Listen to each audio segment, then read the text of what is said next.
again. Back with live coverage from Freedom Convoy 2022, cruising to the capital. I'm Rick Walker with Maverick News, and with my co-hosts, Brendan Kennedy of the Flow of Discourse podcast. Oh, we lost Chris's audio. We had the same problem the last time. Are you there, Chris? Yes, I am. Chris Baugh from the Flow Discourse podcast. How's it going, everybody? Excellent. So we've had thousands and thousands of people from around the world joining us this weekend for our live coverage of the Freedom Convoy at Parliament Hill in Ottawa. And tonight we're back. And we have more people on the ground, more live streams from Ottawa to share with you, and more analysis of what has happened there today. We're going to talk about the speeches that happened earlier in the afternoon. We're going to talk about some of the controversy that has emerged from there, I think, a little bit again. And and just overall give you a sense of what is happening at what is an important milestone in history, as we try to give you an as unfiltered and uncensored picture of what's happening on the ground there, because the mainstream media has not really been reliable on that front at all. No. In fact, I checked the CBC website a few moments ago, and it said, Ottawa shows the power of misinformation. Are they referring specifically to us? Yeah. Or Yeah, I guess so. I don't know. Could you repeat that? What'd they say? They said the protest in Ottawa shows the power of misinformation. Or what they're probably referring to is that all the people there are misguided because they've been absorbing misinformation online. I think that's what they're trying to edge at. Yes. Because it just In other words, reinforces their narrative. Yeah, all these people are not CBC viewers. They're all stupid. That's the translation of the headline, I think. Yeah, basically.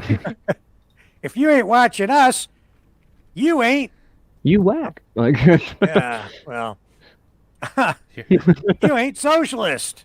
Here, I'll share that. It's on here.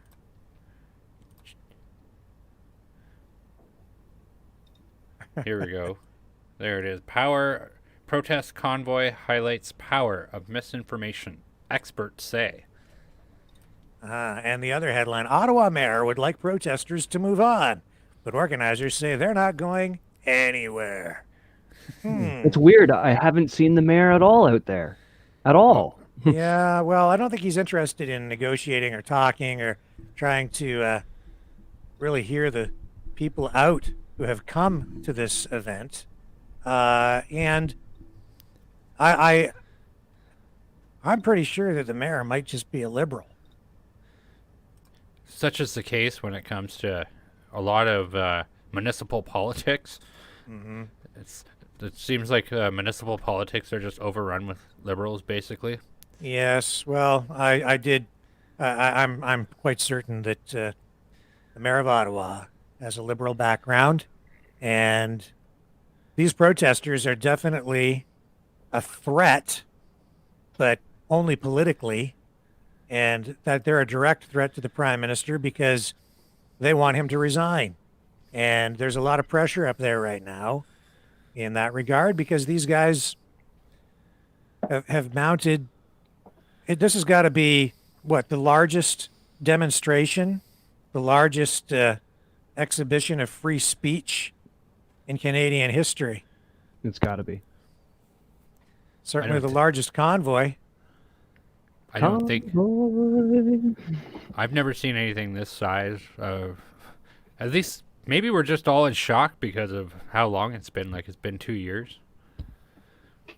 Mm-hmm. Mm-hmm. And all protests before this, like, there's some big protests in Montreal and stuff. But nothing like this. And What people need to understand is that this is what happens when you push people's buttons for this long and you piss on their backs basically and tell them it's raining. This is what you get. People are angry. They're upset. Chris, you've got some footage queued up there. Can you just let that roll a little bit first so we can get past that opener, and then we can get to the stream of the of that drone footage, so we can get a sense of what's going on there. Let's get to the live stuff. Yes. Okay, I'm going to bring this up. This is an aerial view now. And we'll get to some other stuff later, but this is an aerial view of somewhere near Parliament Hill. Oh, that is right across the street from the Westin Hotel.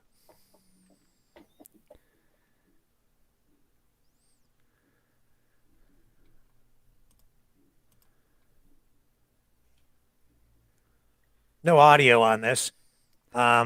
Could you do me a favor, Chris, and send that link over to either myself or Brendan so we can have audio, please? I think it's probably actually best if you just send links because your computer just doesn't. I didn't put sound. I didn't put sound on it. I'm seeing here, it looks like Booth and Sir John A. Macdonald Parkway is still blocked off. There's heavy police presence there, it looks like. There's some protesters walking around there. That's just off the traffic cam I have. I have been in contact with an individual who brought coffee out to truckers who had been out there. He is going to be jumping on when he gets a chance here any moment now. So he'll be coming on to give us more details about what's happening there, because it's all quiet on that front. We don't know what's going on, and nobody's been able to tell me throughout the day, just through what we've seen on Facebook and what we've seen on the traffic camera.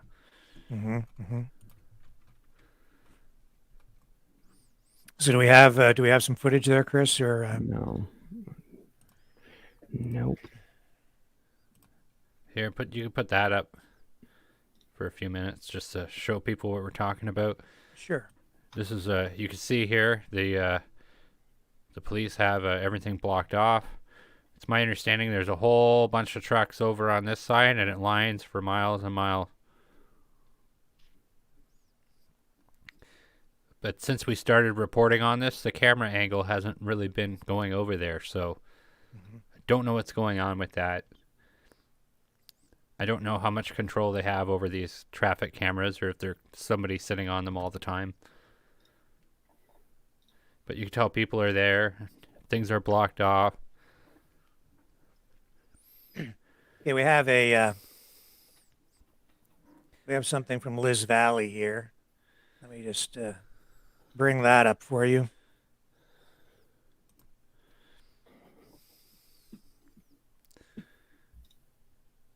Oh, you were waiting for me to put something up. My bad. Here we go. All right, we're back. Back to the madness.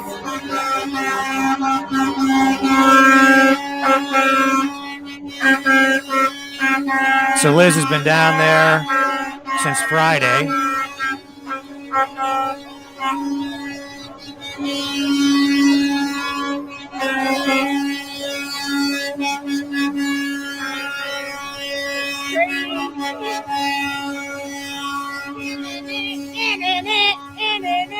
Down there with her kids. Oh, here we go.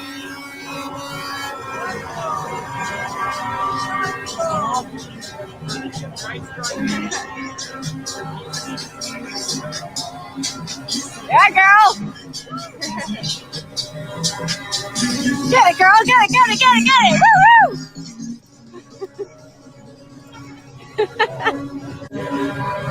Don't you love seeing people happy? So cool. Look at this truck.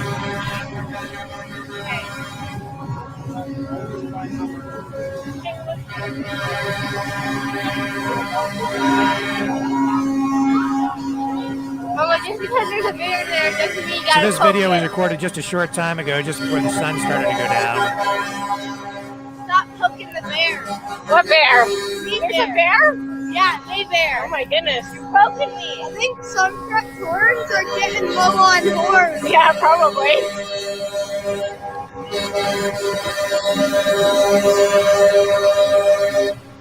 We're gonna go on there.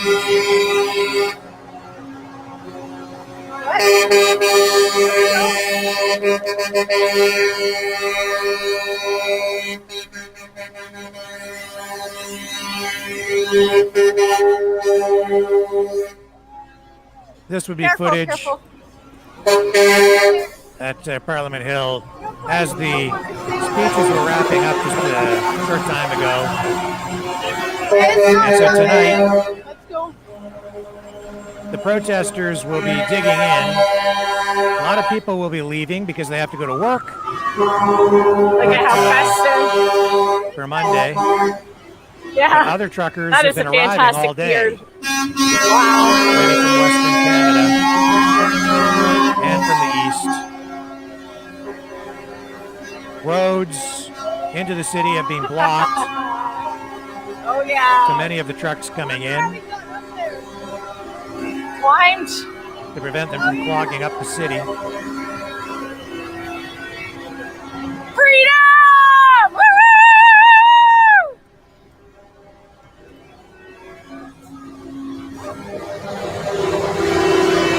I said I don't want to go near the crowd. We're just gonna go a little bit, turn around, and come back, okay? Freedom! Woo! Freedom! We've had Fist bump, people yeah! Yeah! watching these broadcasts from this weekend. People from all over the world Oh watching yeah! our streams. Oh no! I never would have thought that Canada would have been the starting of a movement.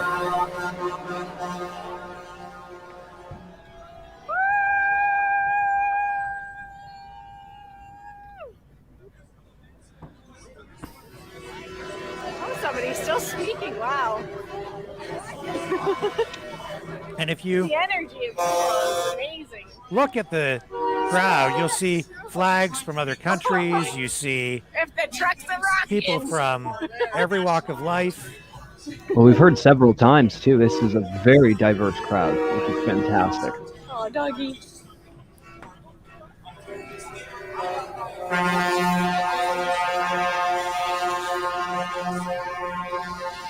And all of these people, according to our Prime Minister, have views that are, in his description, unacceptable. Be pretty ironic if it looks to me like some of these people probably voted for Trudeau at some point.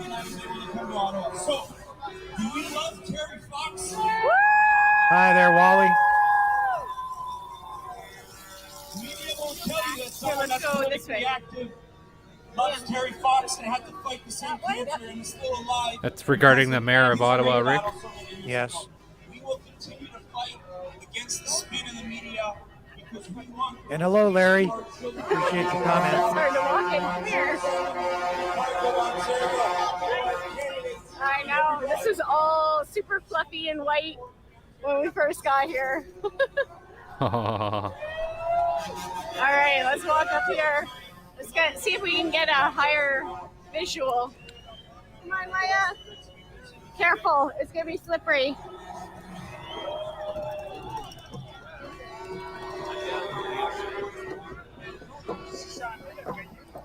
I do have that more current footage ready to Some roll. drummers, that's awesome. Okay. Sorry. What's going on right now? Drummers. All right, let's dump out of this and we'll go to Beautiful. Brendan's live stream.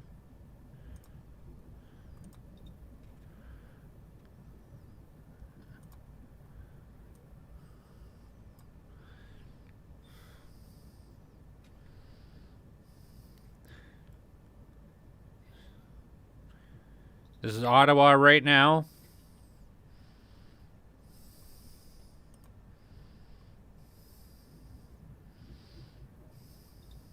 So yeah, again, that is not right at Parliament Hill. It's not far from there, but this is the Shaw Center is there, and I think that's near the Westin Hotel. Look at all the trucks there on the right-hand side, though, Wow. and that's Parliament Hill. You can still see the Amazing footage. from the 4K guy. Thank you for sharing that with us. Beautiful, beautiful footage of Ottawa at night, and it's been an incredible day. Speeches went on for hours down there this afternoon. And what was your assessment, Brendan? What did you think of the speeches, and you know, what was the tone like? What was the message being delivered overall? Well, there was at one point I was told that during the speeches that people were, various protesters were there. They were picking up garbage. They were shoveling snow. And that sort of thing to keep the area clean and to keep things rolling smooth. That is the ticket right there. That is the embodiment of what has been going on in Ottawa.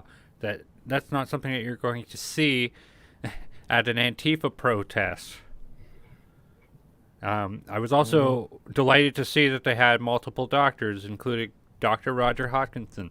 And he has been a very vocal proponent of how things have been going for a long time. When he came out about all this stuff, the lamestream media went and tried to discredit him entirely, which was pretty shameful. My impressions of the speeches are that there's a lot of people with common sense. A lot of people are sharing similar stories. Like, this is why we're talking about all this truth, and people are waking up, and people are discovering that they're not alone in their thinking. This is the pivotal moment, and I'm seeing all across Facebook today different people saying, oh, I went into a superstore and didn't wear my mask. Oh, there was a grocery store that I heard of in Alberta that decided to take off all the signs for mask requirements for their store. They took the signs down and said, it's up to you. Thank you, trucker. We had yesterday, the Premier of Saskatchewan came out and said that the COVID-19 vaccination, or the jab, is not stopping transmission, and so therefore they are removing all vaccine mandates in the near future. What and when that's going to look like, I don't know. Justin Trudeau paid a lot of money for the provinces to have vaccine passports. I'm not sure how happy he'll be about that, or what they're going to do to the province. Does anybody think they might walk back on that? Yeah, I'm worried about that. If applied enough pressure from above, right? Worked on Doug Ford because he gave a hard no. Doug Ford gave a hard no on vaccine passports. And then Trudeau said, oh, we're going to do $10 billion to all the provinces to develop and make vaccine passports. That no turns to a yes pretty quick when you hear the number 10 billion. Vacccine Bernier was on our live stream last night. He came in at the end of our broadcast, and he is saying that he thinks all of this will fall apart, and these vaccine passports, all these mandates will be gone, in his words, in a matter of weeks. And that is because he sees what's happening in other countries, in the UK and elsewhere, where these mandates are being abandoned at this point. So he thinks that there's a lot of pressure here with this demonstration, with the truckers, with what's going on internationally now. So he says it's a matter of weeks. Well, maybe, but I'm not quite as optimistic. I think that the Canadian government has a lot of money invested, far more than people realize, and a lot more time than people realize in these vaccine passports, in this digital tracking technology that they have been able to implement. They've been able to vaccinate the majority of the adult population. They have the majority of truckers vaccinated, according to them, and they've started to roll this out. I can't see them turning back now. They're going to dig their heels in, and maybe these protests will work.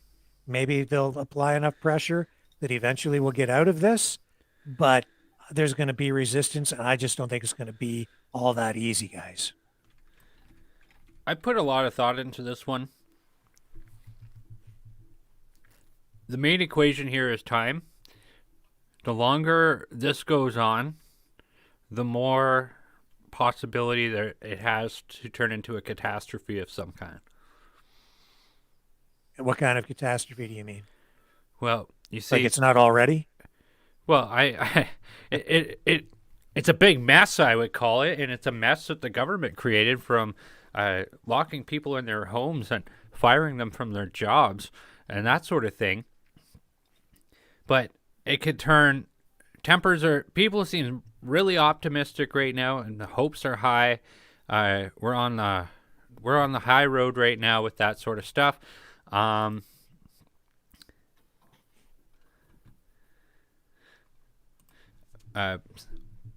Yeah, so people are on the high road with everything that's going on right now. But when morale takes a dump, do you think people are going to be, oh, I'm sorry, for when they bump into people? Like, tempers are going to get short.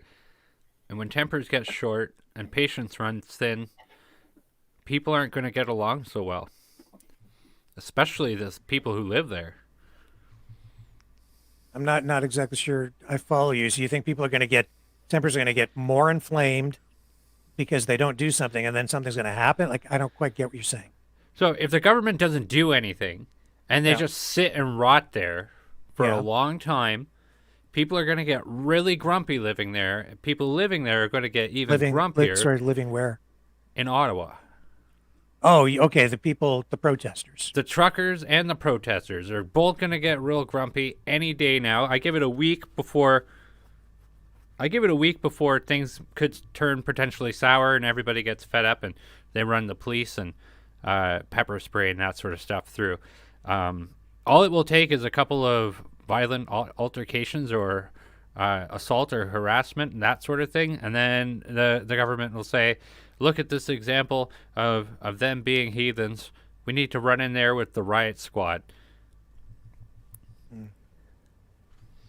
Yeah, I don't know. What do you think, Chris? We need audio to hear you. My apologies. I'd say it's a possibility, but I think being aware of that possibility is okay, but to really stew on it too much would be,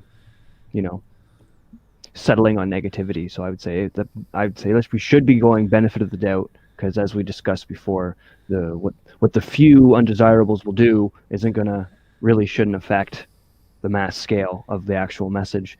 But we should just try to keep going with positive vibes, because from what we've definitely seen, it's been very positive. I've heard a bunch of people saying that from some of the video logs, a lot of our guests, a lot of the commentary, a lot of the footage we're seeing in support. It's like we were talking the other day, it's very Canadian. So I would say we should just submit to the benefit of the doubt and try to stay positive about it and hope for the best in that sense and just endure.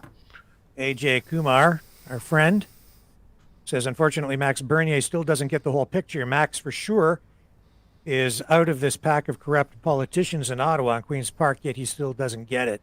I'm not sure I understand the comment. Yeah, what's the it? AJ, yeah, can you maybe elaborate on that, AJ, for us? See, I think that there's a big problem here for the truckers and the protesters.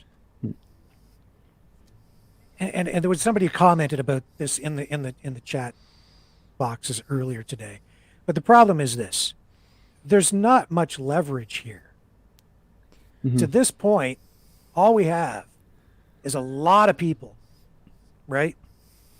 But the traffic is flowing. Nothing much is being disrupted. There's been all this talk about disruptions to the supply chain, et cetera, et cetera. Some of these truckers are going back to work tomorrow. And there's no, the plan here has not been to blockade anything. The plan has not been to disrupt any supply chains. It's simply to show, it's a show of force and unity. And on that front, everyone here has succeeded, and it's been successful. And it has shown everyone that they're not Definitely. alone. And it has strengthened the pro-freedom movement. No question about that. And in that sense, it is very much a victory. But in terms of getting either the government to resign or to have all of these mandates dropped, you need pressure. You need leverage. Otherwise, you have nothing to bargain with. And all Justin Trudeau is doing is saying, no, I'm not going to do it. Then he's taken off and he's hiding someplace right now. And he just waits because at night it gets down to -30. And these guys, yeah, some of them will stay, but not all of them can. And most of these guys are going to have to leave at some point. And Trudeau knows that. So the question, and I've been asking this over the last few days of many people, I really haven't been able to get a good answer because I don't think anybody knows. How many of these protesters are actually there for the long haul? We're going to start to find out tomorrow and Tuesday, and then through the week, we'll see how many people are still there. I can't see Justin coming out and doing anything today or tomorrow or maybe even Tuesday. He's going to wait and see how much depth this thing has. And I don't see much impact on the economy. Maybe people are going to comment here in the chat section tonight. And if you have comments or thoughts on this, please share them. If you think I'm wrong, let me know. If you agree, let me know. Let us all get your opinion as well. But, you know, I think back again, I think back to all the strikes I've seen. If you're on strike, you're holding something over a company's head. That's your bargaining chip. You're withholding your labor, right? Yeah. If you blockade the border the way truckers did back in 1991 over free trade, you're exerting real pressure because you're having a big impact on the economy, on corporations, on factories. You're disrupting supply chains, and that's very costly. But if you're just out, we've seen protests. People have been protesting since the beginning of this, and the protests have grown and grown and grown, and we've seen huge protests in other countries. And the protests alone, while the protests are important and galvanize support and provide cohesion for the movement, the protests alone have not brought about the change that people have been seeking. I'm not sure that a protest alone here is going to work. Thoughts? I've heard a little bit of yammerings of if this doesn't work, there is thoughts of making it affect borders and businesses and stuff, because we did hear that. That would be pressure that would be needed. That would probably, a lot of people who are upset now will probably be really upset about that. But I would say that's probably the only way. And like I said earlier, us becoming the media, not just us three, but everybody, that's going to be another form of pressure. So two fronts, right? Mm-hmm. But it only gets so far. Bren, what do you think about it? Well, it's only time is going to tell. I think starting tomorrow, we'll start seeing more politicians who have not said anything yet. We're going to see them come out, and how many of them make statements like Pierre Poilievre or the Premier of Saskatchewan or Jason Kenney is going to determine the outcome of that. We did finally get a message on Doug Ford's Facebook page that he participated on Friday in a 5th grade class. Ever nice. Fantastic. So he's gone back to finish his elementary school? Yeah. Do they still? I know they don't teach spelling, but are they going to teach them how to read? Not between the lines, they won't. Well, tell them not to forget to take the teacher an apple. I've just been sent a video that it looks like a bunch of people are picking up a whole bunch of nails off the road. We won't be able to use this content, but it's something interesting to just shout out. I don't know if that's police related. But yeah, Doug Ford, as of an hour ago, last week I joined a 5th grade class from Belmont Heights Junior Middle School in Etobicoke for a great virtual visit. Our kids are the future of our great province, and we are equipping them with solid foundation for learning and success. Okay. Did you guys he's want to not- have anything play in the background while we're chatting here? Yeah, I sure. did- If we have some footage, we can. I got some stuff in the private little box there for you to check for take copy paste. You want to Okay. do that, Brendan, and bring that Got up, it. or whatever you've got there. Figured just a little bit more than word salad for the viewers out there. Want to maybe get to catch an eye while we're chatting away, discussing.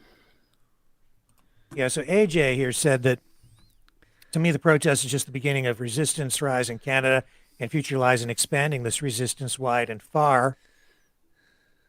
And he also pointed out that it was, Maxime Bernier didn't organize this. And we never said he did. That's very true. And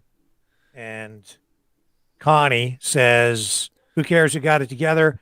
We have come together for freedom. Which is true. Watch CBC. They're trying to use this. What's Philip Gordon saying down there? I'm gonna look into that. Watch CBC. They're trying to use this. This would use what? Use what? Don't flatter us. Don't do that.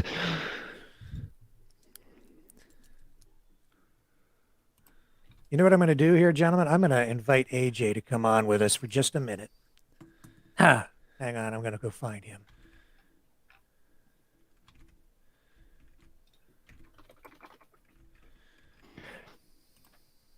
We'll see if we can get him on.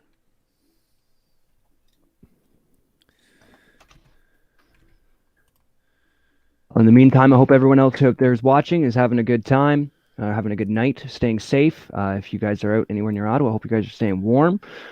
The only way we're gonna get through this is banding together. So just keep that positivity rolling.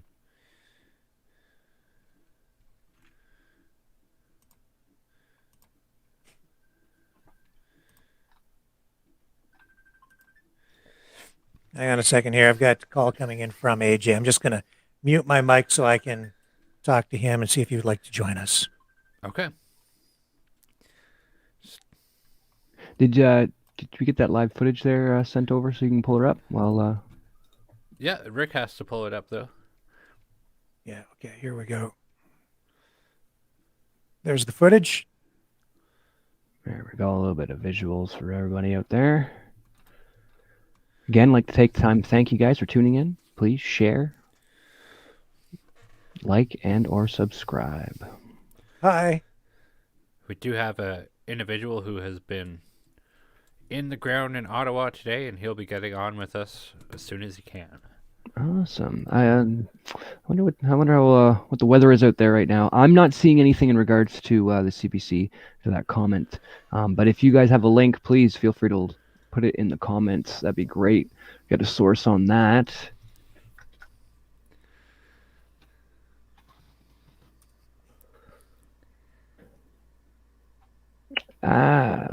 Let's see. The weather says, at least Googling the weather of Ottawa, current weather is -12. And with winds of 8 kilometers an hour. This was at 6:00 p.m. So it's getting a little chilly out there. That's Supposed chilly. to warm up later this week. They're supposed to get like a mix of snow. Really? Because I keep hearing reports of some epic snowstorm coming, but I haven't seen anything about it yet. Or snow and rain, I mean. Mix of snow and rain. Oh, that'll be a mess. It'll be slippery and sloshy out there. Wow, just look at that crowd, man. That's wild. Like, they're just not quitting. You know, if we had a way up there, I have a week off. I have half a mind to just say, let's go. if we could, like, I just can't afford that. That's the problem. Alrighty. I wish we could highlight some of the comments here.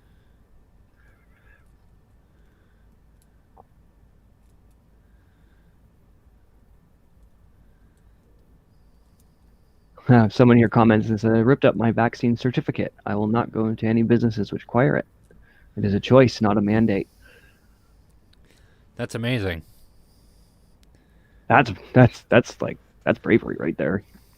Welcome. We welcome you.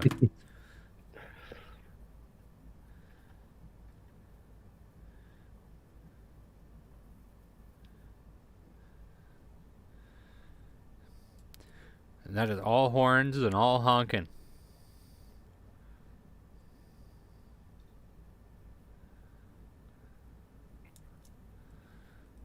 Everyone's happy.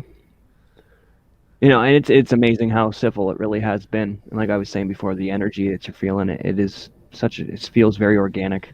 I do believe there's an article by Rex Murphy a few days ago. I think it was the first few days here, and it was talking about how it feels like a real protest, like, you know, not just created. Yeah. You know, which is really, really nice.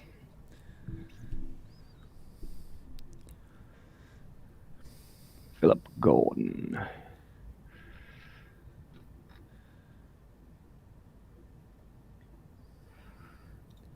So AJ is trying to connect with us. Oh, wonder, great.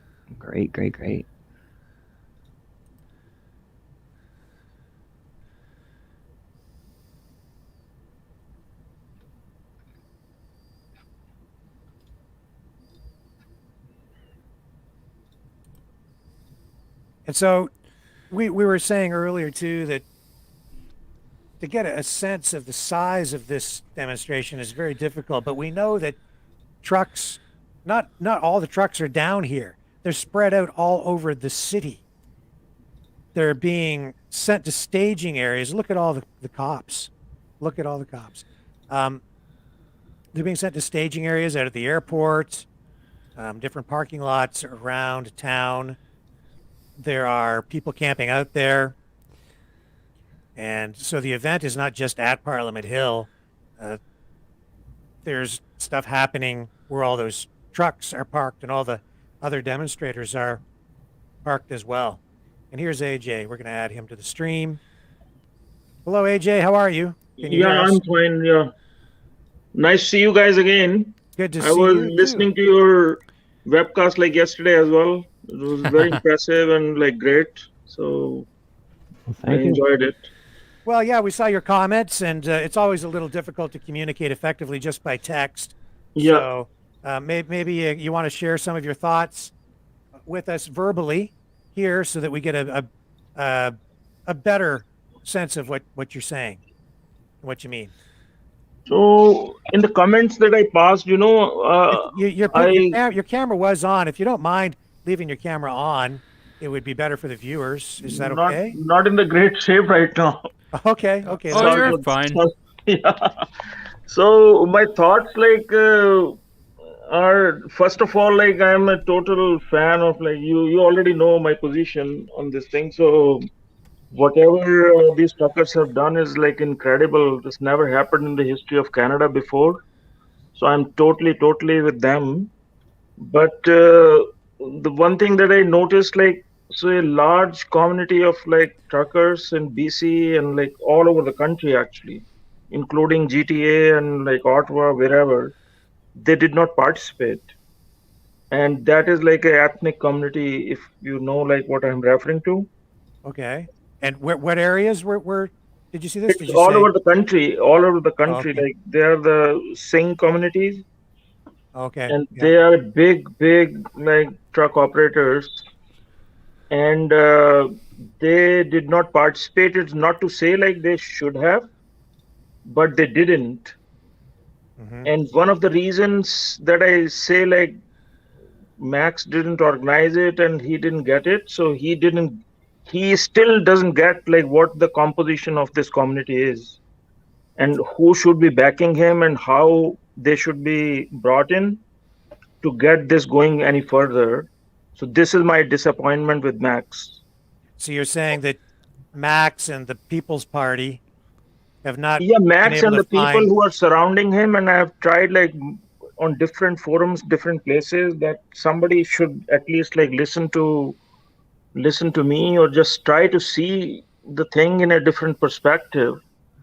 But I am failing, like nobody seems interested. Nobody tries to see the other side of the coin as well. So you're saying that they haven't been This is within effective finding PPC I'm talking about. haven't been able to find an effective way to reach out to certain segments of the country, certain demographics, certain Absolutely. Like pockets of to me, if communities, you right? ask me, like he did not win his riding, and he will not win his riding in the next 20 years, I can tell you. And he will not be PPM if he doesn't win GTA, and he doesn't understand GTA. GTA is over 60% like immigrants, and where are immigrants in his policies? And this is happening all over the country, that he is addressing to a certain group of people, but there is no other perspective in his like policies or programs or anywhere. Like, this is very sorry, but like he is probably the best PM material to me at this moment out of the entire lot of like the provincial and the federal politics. But he has to listen to people and he has to see the reasons, which unfortunately I don't know. Like, it's I'm a small person for conveying this, but like this is what my observation is. So how do you think he can effectively reach these communities? Like, I know in the trucking industry, But did you notice, first of all, like, did you notice like they are totally missing from this thing? yes, I have noticed that just looking at the crowd, and I'm not there Yeah. today, but yes, I do see that. I see exactly what you're talking about. So, and it has some meaning. Like when it is not happening, so it has some meaning. It is not to denigrate like our truckers who took the courage and the stamina and the efforts that they took. It's nothing to discourage them. So But what it is is what to is it? say, Do they not feel it is welcome, to say AJ? Is that that like what it there is a is? vacuum. Do you think they don't feel welcome, or are they buying into this narrative that the PPC is a bunch of racists, that all these protesters, all these truckers are white supremacists, racists, and so on? Is that what these other people think? Actually, none of them, but PPC is not listening to the concerns of immigrant community. And immigrants, like we cannot bunch all the immigrants into one category. You have to go deep into it. Like if I know, like just to give you a small example, like if there are 20 black people standing in front of you, I'm not too sure like how many of Canadians like will be able to tell like who is from where. I can tell them individually like where they could be from or where they are from. So same way, all the immigrant community in like GTA and other places. So PPC has not delved into like that kind of a game, that kind of a scene that they have not been able to address to either of them. Right. So, and this is a big miss, and Max cannot be a PM in next 50 years, I can tell you, if he doesn't listen to that. It sort of becomes a game, though, at some point when you start going down that road, right? Because the PPC position has, been that ethnicity doesn't matter to the party or to the party members. That the PPC doesn't make an issue of it. Whereas on the other side, race seems to be everything. And by making it everything, it seems like they exploit, I think the Liberals exploit certain groups and play a game that way. And I think they do it very effectively, which is why I think you're quite right, they get elected. And right now they have a minority government, but the NDP certainly plays that game. What do you think? I think You they know, play. I'm open to like all kind of observations and listenings and whatever, but ultimately the winner is always right, and you have to win at any cost. And when I say any cost, so at one side you can see like the utter most corrupt PM in the history of Canada that is ruling us now, and at the other end is like a Max, like he is a man of principles and he thinks certain way is the right way, but if he cannot win, then those corrupt people will continue to rule us. And where are we, the people, the common people of Canada? Like, where do we stand in that? Like, which side we go? So you could argue that Trudeau and the Liberals and the NDP and even the Conservatives, yes. I mean, they engage in trying to buy off certain groups of people, certain segments of the population. All of these are corrupt people. Yeah. The most corrupt of the corrupt most. I mean, I don't have any other words for them. I have to chime in here. I don't think that winning at any cost is a possibility. This is something that we need to do the right way, especially with what we have doing here. Maxime Bernier is doing what I think politicians do best. God bless his soul. He's done his part for his country and to bring truth out to people. He's been arrested for it. So he's worked on his principles. But he is doing what politicians do best, and that's jumping in front of a parade and then walking or leading in front of it. And that's kind of what we're seeing there. This is something that will probably change outcomes of an election. But as far as winning at any cost, by adopting corruption so that you can lead with less corruption, just doesn't seem to make sense to me. I'm not sure that's what AJ is saying, though. I don't think he's necessarily saying that the PPC has to become corrupt to win. I never said that. No, he didn't say that. I'm trying to follow your logic with it, that we need to win. But that's the question. How do you win when you win play at that any game cost? without being corrupt? If you can't win at any cost. When I'm saying like only the victor takes the victory, like when Alexander won the wars, so that we remember Alexander today, but who hundreds of thousands and maybe, I don't know, millions of people who got massacred during that period, they were very, very honest people. But do we remember any one of them? Right. Do we want to be one of those? Or do we want to win? That is the whole question. I'm not saying who is right or who is wrong or who is corrupt or who is not. And do we embrace corruption or not? I'm nothing saying that there are ways to remain like on the positive side of like the truth and still win. But you have to acknowledge why we are losing. I haven't seen a single narrative in PPC since the time of last election that questions that kind of a dictum, Well, I think I think it'll be prone to losing because it's not out to buy anybody. The only thing it's selling is we're going to sell you limited government, and we're going to sell you maximum freedom. You'll have your charter of rights, and where government is not going to look to trample on you anymore. But see, people don't buy that because they want their government to give them things. There's a big problem in this country where too many people are apolitical. They have 2 months of their whole education out of 12 years where they have a civics class. Like, most of them don't have any idea about what the government is unless they get a GST check. So these are big questions that I think this is an example of people starting to care about and understanding what big government is doing to them. That it's not just about a GST check that you get in the mail, and that everybody who is there, their lives have been impacted by overreaching government tyranny, and this is what it has brought it to. So what do you think, AJ? Is Well, again, I'm saying that I'm not questioning, like, first of all, this last election was fought on the same values that Brandon just mentioned. So those values we tested in this election.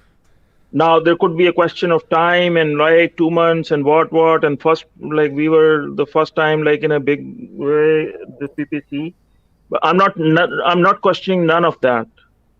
What I'm questioning or bringing to the table right now is like to first of all open your eyes, look at all perspectives, look at all the things that is happening, and then decide. Then say like, okay, which is the best way to go? But if you close eyes or like look at the problem only with a one kind of a filter on your eyes, then you can never get to the point.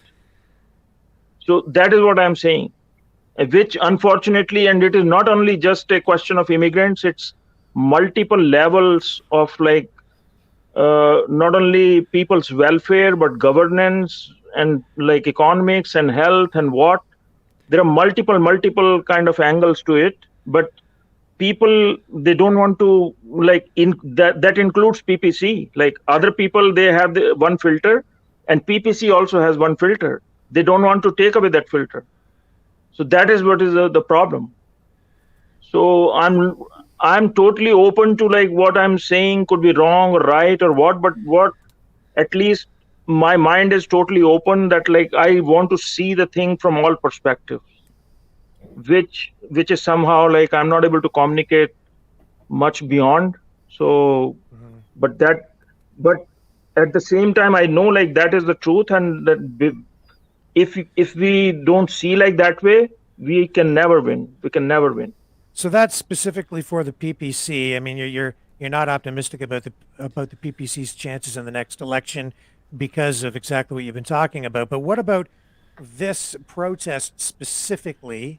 Do you think this is going to make a difference? Will they apply enough pressure or get the federal government to either resign or get rid of all these mandates? Is this enough? Is this what do you think? Well, this, as I mentioned, like this protest from truckers, like this is something nascent, this came out of nowhere, and they executed successfully. Like they are the most successful protest in Canadian history, probably, at least in my known, like in last 20 years that I'm in Canada. And I highly appreciate that. And but it needs a direction, which I don't know like it is there or not, because I'm not there in Ottawa and the diverse groups. But either PPC is also not providing any direction on that. Like they are not in the picture, first of all, in most of this thing, other than max like occasional like spurts. But at the same time, like this protest has like a lot of meaning. A lot of people have put their time and effort and money and resources towards it and their hearts.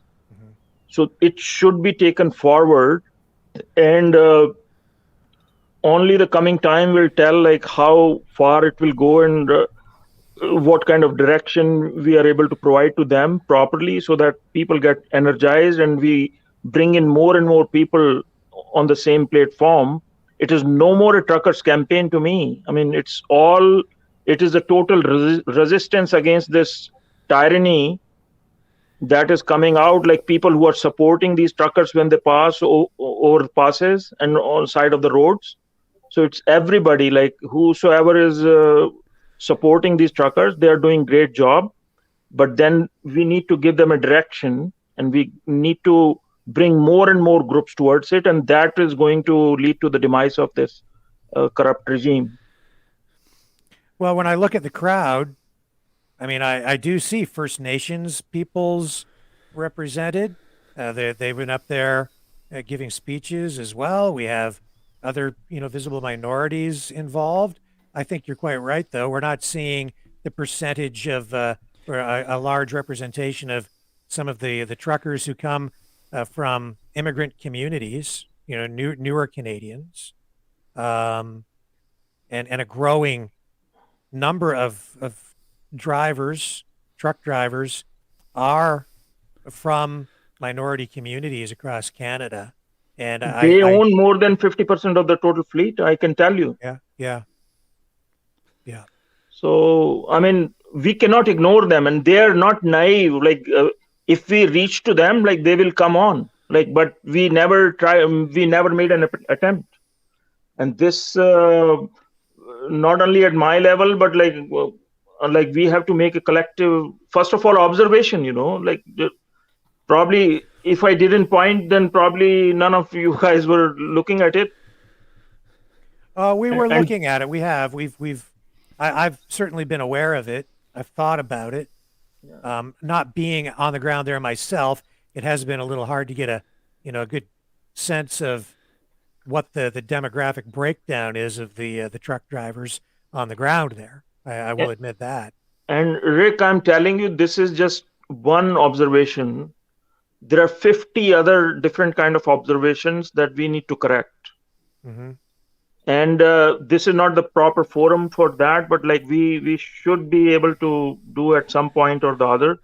Yeah. But that is the need of the hour to me. Like, and my best motivation and intention is like the PPC should rise, because to me, I don't see any other party can do that.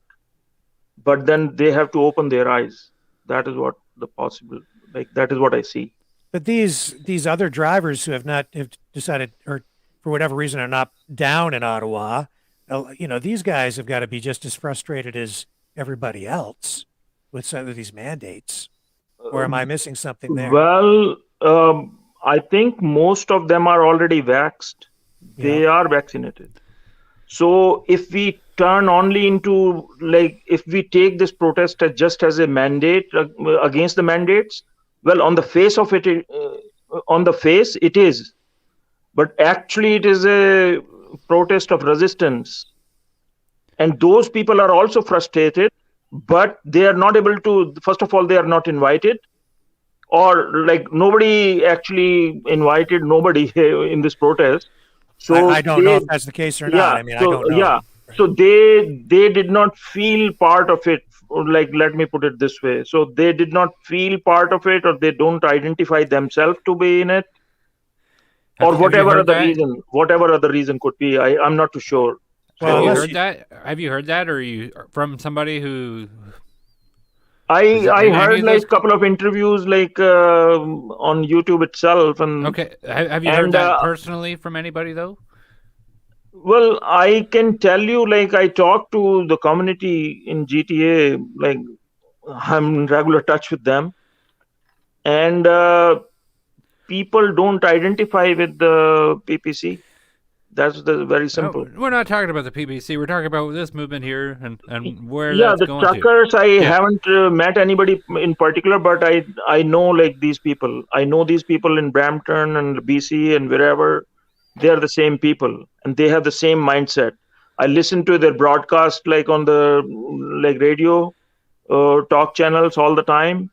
So I know what their mindset is.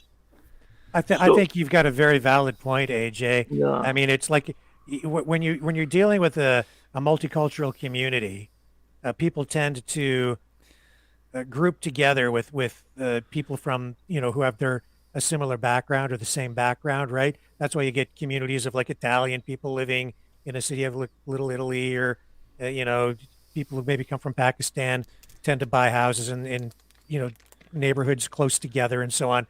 And so if they don't, unless a real effort is made to understand, a certain group of people, a certain community, and really to extend an invitation, it's hard to make someone feel welcome if you just expect them to come over and just say, hey, I'm so-and-so, I'm here, I want to be part of your protest, right? Yeah. What can we do to make that better, AJ? Pardon? What can we do to make that better? Sorry to talk over you. I'm not trying to be rude. No. I mean, we are just talking. I think like this was the opportunity, like this forum that you created just now. So at least we are able to share our views on that. So that is the point number one. Like, I think just to we have to support this protest. That is the need of the hour. But beyond that, like, we should be talking, and we should be talking on these points deep inside, not just like a small couple of minutes or couple of hours. Like, we have to think about like who these people are, who are our audience, who are the people that we can bring in, and who are the people that if talking to them will be a waste of time. So once we decide on those, then we can make like concerted efforts to bring them over.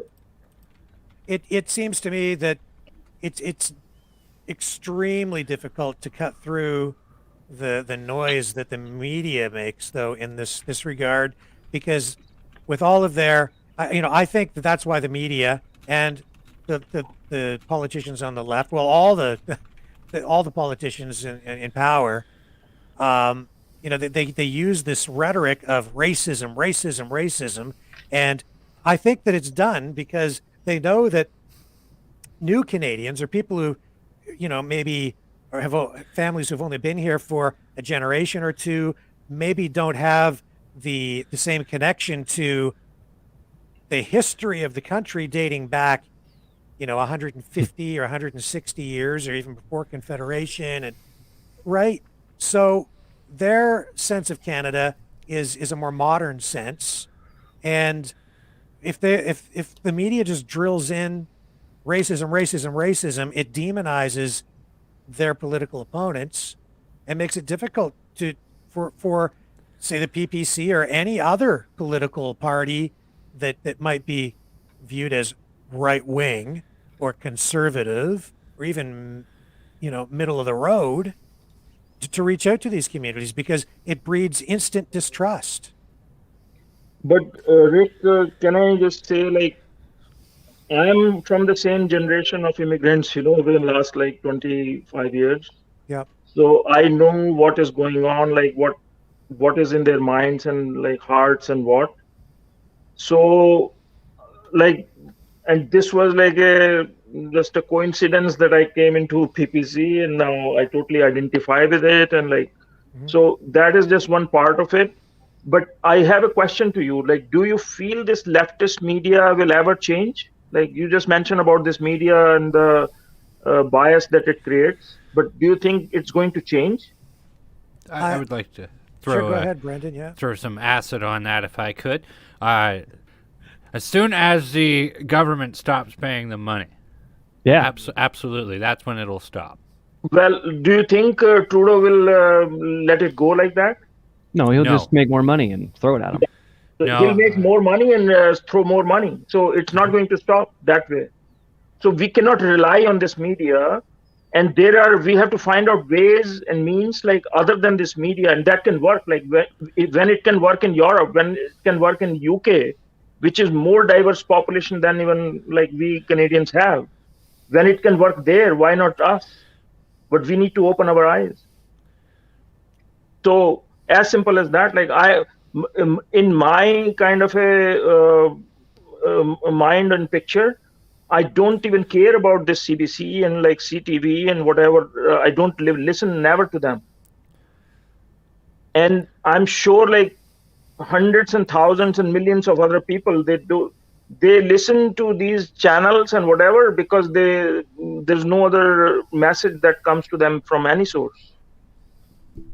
But we can, if other countries can do it, like why we are not deficient. Our people are also educated, and we can also do the same. Why not? So, do you think that part of the issue here is I get the sense that newer Canadians, maybe recent immigrants, are more tolerant of these losses of freedoms and rights, maybe because the countries where they came from, they didn't have them there to the degree that we have them here. I'm just sort of guessing because their point of reference is somewhat different than someone like myself. I was born here. I mean, my family's lived in Canada so long, I don't even really know for sure where we came from, right? So I don't have a lot of sense. I don't really have any sense beyond what I've known in Canada my whole life. So that's why I don't fully appreciate or understand where some other people are coming from in and their perspectives on things, because they come from other countries where But- I've not visited. But at the same time, do you understand what I'm saying? Like, do you? Yeah. But I can tell you, Rick, and like all the group, like these people are not dumb people. No. They've seen the world around, and Right. today's world is more connected than it ever was and ever in the history of like mankind. Right. So these people are smart, these people are educated, these people are professionals. They are running the top corporations of not only Canada, but like US and everywhere, and UK and like Europe, and like you name a country and they're running those big companies. And they are so vibrant, they know inside out of things, much more than probably the regular Canadians will ever know. Like who is the number 2 in Conservative Party in UK? Afraid I don't. Yeah, so you should maybe Google it up. And he Well, is if you know, it would be great if you could tell us. That'd be awesome. well, I mean, he is poised to be the next PM of UK, and he's an immigrant. So I mean, you'll Google it up and you'll be able to find out. But what I'm trying to say that being Canadian, like we are very proud of this land who's given us shelter, and like we will fight for it day in and day out. But we have to open our eyes, when we have to make our policies, as PPC is the largest party that I can think is capable of doing that. But we have to open our eyes and listen to people, and listen to like make our platform like more inviting to all diverse populations, and this is not a simple question, not a simple thing. This is a complicated thing as well. If Trump couldn't have done it, like, so it is not that easy, but it is doable. I mean, I'm 100% sure in my mind it is doable. And but an effort, like the first baby step has to be taken in that direction, which somehow is missing until now. So this is what, but anyhow, like, I think this was a great effort on this big resistance or the protest that has come up. And this has given us occasion to recalibrate and retalk and So, share our AJ, views more. I have a new question for you, if I can Yeah, ask go it. ahead. Do you think Justin Trudeau could be better if he would start listening to people? Do you think he could be better? Justin Trudeau, like, he's a very smart guy, like a Ocean's 11, like a robber. He knows inside out, which even Max Bernier doesn't know. People make money, people loot countries, not just because they're dumb. He's a very smart ass. He's making billions and billions of dollars under your nose, with everybody listening, everybody seeing, and he's not stopping. Do you think he is a dumb guy? Never in my imagination, even if I'm sleeping, never I can think about that. He's an extremely smart guy of all other political parties, and that is the reason he is surviving. And we have to beat smartness with smartness. If we are really worth our salt, like, we should beat that smartness with smartness, which unfortunately we have not done so far. No, we've had a lot of hiccups in the road on a lot of different aspects. Yeah. But the question that you asked me, like this Trudeau, yeah. So do you think Trudeau? I don't underestimate him at any point. I'm not underestimating him either. Do you think he would do better though if he would listen more? So just like how you're saying with Maxime Bernier, I'm also I'm putting that idea to Justin Trudeau, because I mean, I don't know how much of him is salvageable at this point. Given to me, like, if I am somebody in this country, I would have taken him and executed him. This is my position on Trudeau. But at the same time, I don't feel like he is not smart. He's extremely smart, but if we play our cards well, we can be smarter. We could be smarter. He doesn't know many things still that we know. But unless those get like the whole thing is in execution. So if execution is poor, then even like corrupt people will rule our country. Seems to me that he plays hardball politics. Yeah. I don't think he's ever going to just listen to people. I think that they do a lot of polling. They gauge where the public is, and that's where then they shape very carefully crafted language for their campaigns and even before they're, just while they're ruling to convince people of certain mindsets, right? I think they've got a very complex, a very powerful election machine that runs all the time to generate revenue, and they are manipulating people psychologically. Exactly. But on top of that, he is a little dumb also, because if he was not that dumb, then he would be in a majority government. But he is a little dumb as well, so that he is in a minority. And that is where I am saying, like, he doesn't know many things that we know already. So, I mean, two corrupt parties have come together to make a big corrupt, like a national ruling government. But each one of them, they miss certain things. Each one of them. My perspective on this is a little different than some people's because, I worked as a reporter for 25 years. And because I have only ever lived here, I see that the political landscape has really been redrawn in recent times. And it's the Liberal Party, and especially the NDP, is a lot different today. The NDP used to be the party of working people, of labor, right? And the unions are still there, but that's because of money. So they're still with the NDP. But the NDP really doesn't represent the average Canadian anymore, working class people. Otherwise, they would be supporting these truckers because these are the people they used to support. But they've abandoned these people. You see, and you stole my words, actually. You stole my words. Yeah. And this is one of the areas that I'm saying that even NDP or like liberals and PCs, like they are all the one bunch. They are all one bunch. Yes. But they don't know certain things of this community which we know.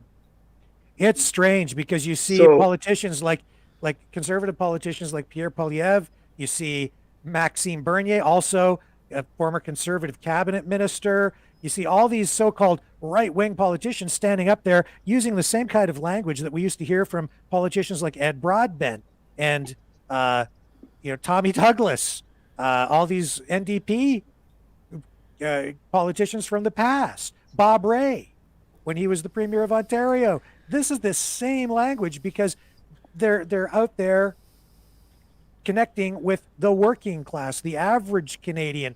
But you're quite right that the face of a lot of this is, Caucasian, and we see people from all walks of life. We see diversity in the crowd.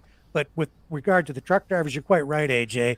There is it's noticeable that if you're talking about people from Asia or certain other countries who now make up probably over half of the drivers in the trucking industry, they're not appropriately or they're not represented proportionally here. I can say like there barely could be maybe less than 100 or someone, but like they are not part of this protest. As simple as that. Mm-hmm. Not that they don't want to be, but there are like gaps somewhere which we can explore more, but they are not part of this protest. Yeah, I mean, I have seen comments and people have been emailing me, some drivers from different minority groups, and I see the names, so I know. But they are supporting this. Some of them are not down there, so there is support there. So I think you're quite right. All it would take would be an effective way, finding an effective way to reach out to them and pull them in. Also, Rebel News yesterday posted a whole crew of individuals. So they were all Sheik, and they had called themselves in the video that was posted by Rebel that they are the Sheik Freedom Group, and there was like over 5 individuals in the video. So they said that they were a part of the fringe minority. So there is something. I am seeing quite a bit of that happening. There's quite a few people. Keenan Bexby on the Counter Signal has posted all kinds of different people. So I mean,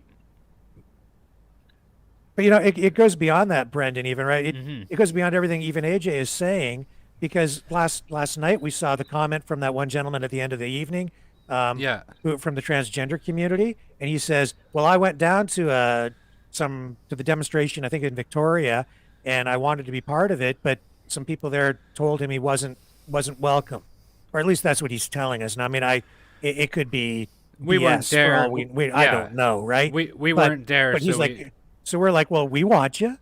Of course, we want you. To be part of what we're doing here. And I'm sure that the PPC, all the PPC people I know, for the most part, would welcome people from the transgender community into the fold politically, because it's not about that. It's about other values, right? It's about free speech, rights, freedom of assembly. It's those kinds of things that galvanize the people in that camp. But it's not about whether you're transgender or otherwise, but if they don't feel welcome, they don't feel welcome. You have to find a way, right? But I want to bring one more point to like what Brandon was saying, and what to the group as such. Like all Sikh community, they are not same. Another one in the chat. Yeah, so don't mistake yourself, like that all these immigrant groups are the same. Right. And this is the reason I'm saying that we need to invest some time, just to like delve into the dirty things, we have to make our hands dirty to dig into it, that bring the relevant and the most like the patriotic people to the party and leave the other corrupt people behind. And that applies to all communities, whether it is African Americans or whether it is like new immigrants or like any particular ethnic. So there are good and bad people in all of these communities. Right. So we should be not taking with a brush of stroke like everybody is like the same. It is never. It's not the case. Because we have seen with the Liberals and the NDP where sometimes they're jumping into bed politically with some bad actors, right? So we cannot paint the entire community with one stroke of brush. Mm-hmm. No, of course not. You can't paint all Canadians that way either. No, but I'm specifically mentioning about the all ethnic communities, and like Canadians, we know already. Like, I have something I kind of want to make point with. So you had said that Rick Walker, you had said that the NEP gets in bed with certain characters and whatever. So Jagmeet Singh had 7 hours ago. He had tweeted, "The tomb of the unknown soldier was built to remember and honor those who dedicated their lives in service for Canadians, not to desecrate and urinate on." Whether or not it was urinated on is yet to be stated. Nobody has provided. Well, we know that Jagmeet Singh takes real liberties with a lot of things when it comes to stuff like this, right? So absolutely, I'd want to see some verification of that, because I find that very, very hard to believe. Getting to my point here, though, this is the man who has known communists in his party who are basically specialists of fracturing societies. He has had representatives, or Ontario has had representatives with their NDP party who forsake the poppy. And I'm sure there's many people in Jagmeet Singh's posse who don't wear poppies and would say that the idea of wearing poppy is, what would be the word? Wearing a poppy would be in favor of capitalistic societies and that type of things. It's a lot of like that is not what the NDP was predicated on, and I think a lot of the apolitical class of Canada has no idea how dangerous the NDP is now. I think, Brandon, I think you just caught the correct thing. So this guy, very frankly, he's a snake. And most of the Canadian people and people who follow NDP and who have voted for NDP, they don't know that. But he knows who he is, and certain of his friends, they know who he is. But in the immigrant communities, like he is only a certain sect of that community, they back him, not the entire rest of immigrant communities. He's one of the hated ones. But to an average Canadian, like on the street, like he's NDP and he's like immigrant and probably he represents all of them. That is not the case. So, I mean, this is the reason I'm saying, like, we have to get our hands dirty at some point, like sitting somewhere, and then draft like policies and drafting policy itself is carrying us nowhere unless it doesn't get executed. It has to go to the top, should be discussed out, and like smartness has to be replied with smartness. That is what I'm saying. Yeah. Well, it seems like maybe the time the PPC, if you want to talk about specifically the PPC, or any of these new emerging parties, even at the provincial level, with the Ontario First or the Ontario Party or any of them, or the New Blue, they're going to need to find almost like they're going to need to recruit ambassadors, community ambassadors, in order to reach into these pockets of votes, right? These voting blocks, in order to facilitate communication. Difficult because some of these communities don't even want to talk to anyone that is labeled a conservative, because in their minds they're instantly racist, and that's because of all the hate that the media spews and the divisive language, and even the way they're portraying all of the protesters down here as being a bunch of white supremacists, misogynists, racists. Just the insults just fly. And I think a lot of people who don't know any better just buy it. They just believe it. And a lot of people just read headlines and never get into the stories themselves in the newspapers. They just read a headline and take it as gospel. But I think just to add to that, like Rick and Brandon, so I practically I don't see much of a hope for these new parties that are emerging in Ontario. Mm-hmm. And if elections are announced like in 2 months from now, I don't see they do any better than what the last Fed election was. Well, there's none a lot of these everything's fragmented, right? leaders It's all of like, split up. pardon?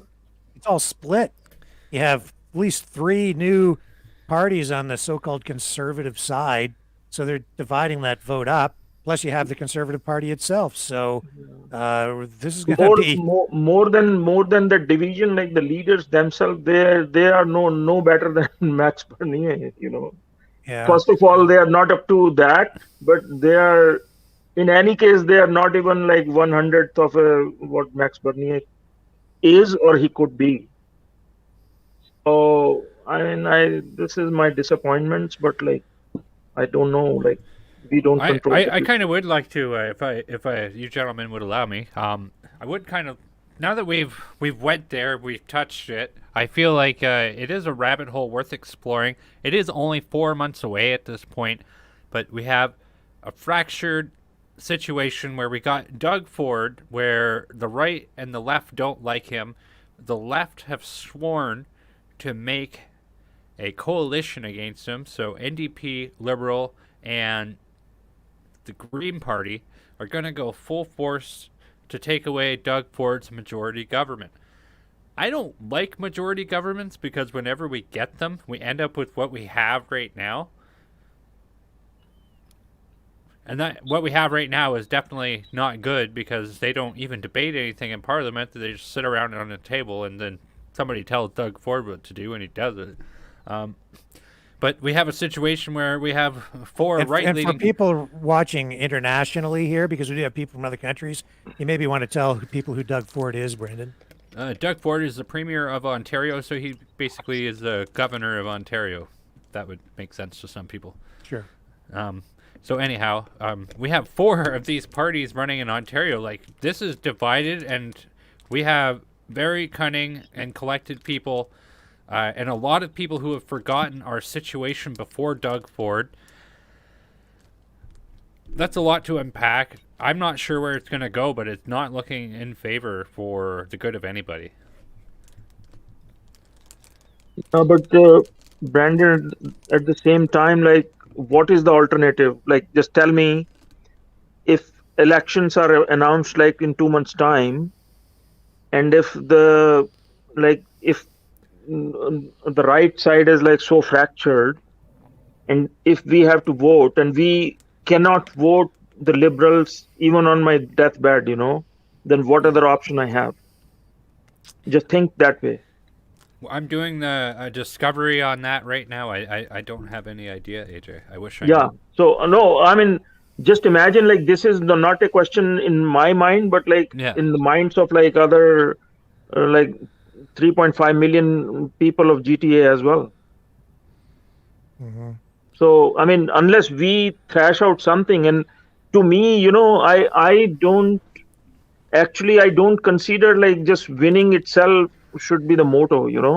We have to make things better. We unless we bring new things and better things for the people, then we are not doing our job. Just winning itself is not going to change nothing. So first task is like winning, but mere winning will not lead us anywhere. Well, this unless is all about our the next election. platform is like that, which brings a lot of prosperity, a lot of like people doing well for everyone. Only then we are up to our words. But So, what about here right now, this weekend, this week coming up? What do you see happening with this protest? Will it work? Will Trudeau blink and cave in and get rid of these mandates, or will the government resign? What's your prediction here, AJ? Who's got the upper hand? Who's going to come out on top? well, this Trudeau is like a smart guy, and like he already is trying to brush aside this thing. So the entire media is painting like against these protesters, and like, media is already talking about this defacing of like this monuments and like whatever, and so he is already on his game. So he is trying to brush it aside. Now it is up to the protesters and us to bring like the truth on the back, expand this protest more. Maybe it should be like a weekly kind of a thing everywhere, all over the country, every juncture, every crossing of like 401 versus other roads. It should happen every week until this government resigns. Like, this is, if I had like some power to do something, then that should have been the way. So this gave us like a good kickstart, this protest like all over the country, in the numbers and in the efforts that took place. But then it should continue on a weekly basis. You had said it yourself earlier that there's a lot of momentum here, and it needs to be pointed in a direction now. Exactly. I think that was a pretty smart analysis of what is going on with that. Yeah. So what were your thoughts on this desecration, the so-called desecration of the Terry Fox monument? I mean, putting a scarf around that Terry Fox. I visited Terry Fox like multiple times in last few years, like on various of my trips, like on the road trips I went to from where to where. So, I mean, just putting a scarf means like he's a participant. To me, like it could be painted that way as well. I mean, it's not to dissection or anything. Like putting a scarf means like he is part of us. What is bad about it? Yeah. But we immediately want to listen to media and not give the other side of the picture. Like, what is this? Like, what we are doing? Yeah. So here's a picture of what was done again, and so he's participating with the protesters. So what is bad? Well, the Terry Fox Foundation said that because Terry believed in science, that he would be against what they are doing now. Terry Fox Foundation, like a lot of these foundations are leftist, Sorry about that. Sorry, Brandon. No, you're fine. That's great. Yeah.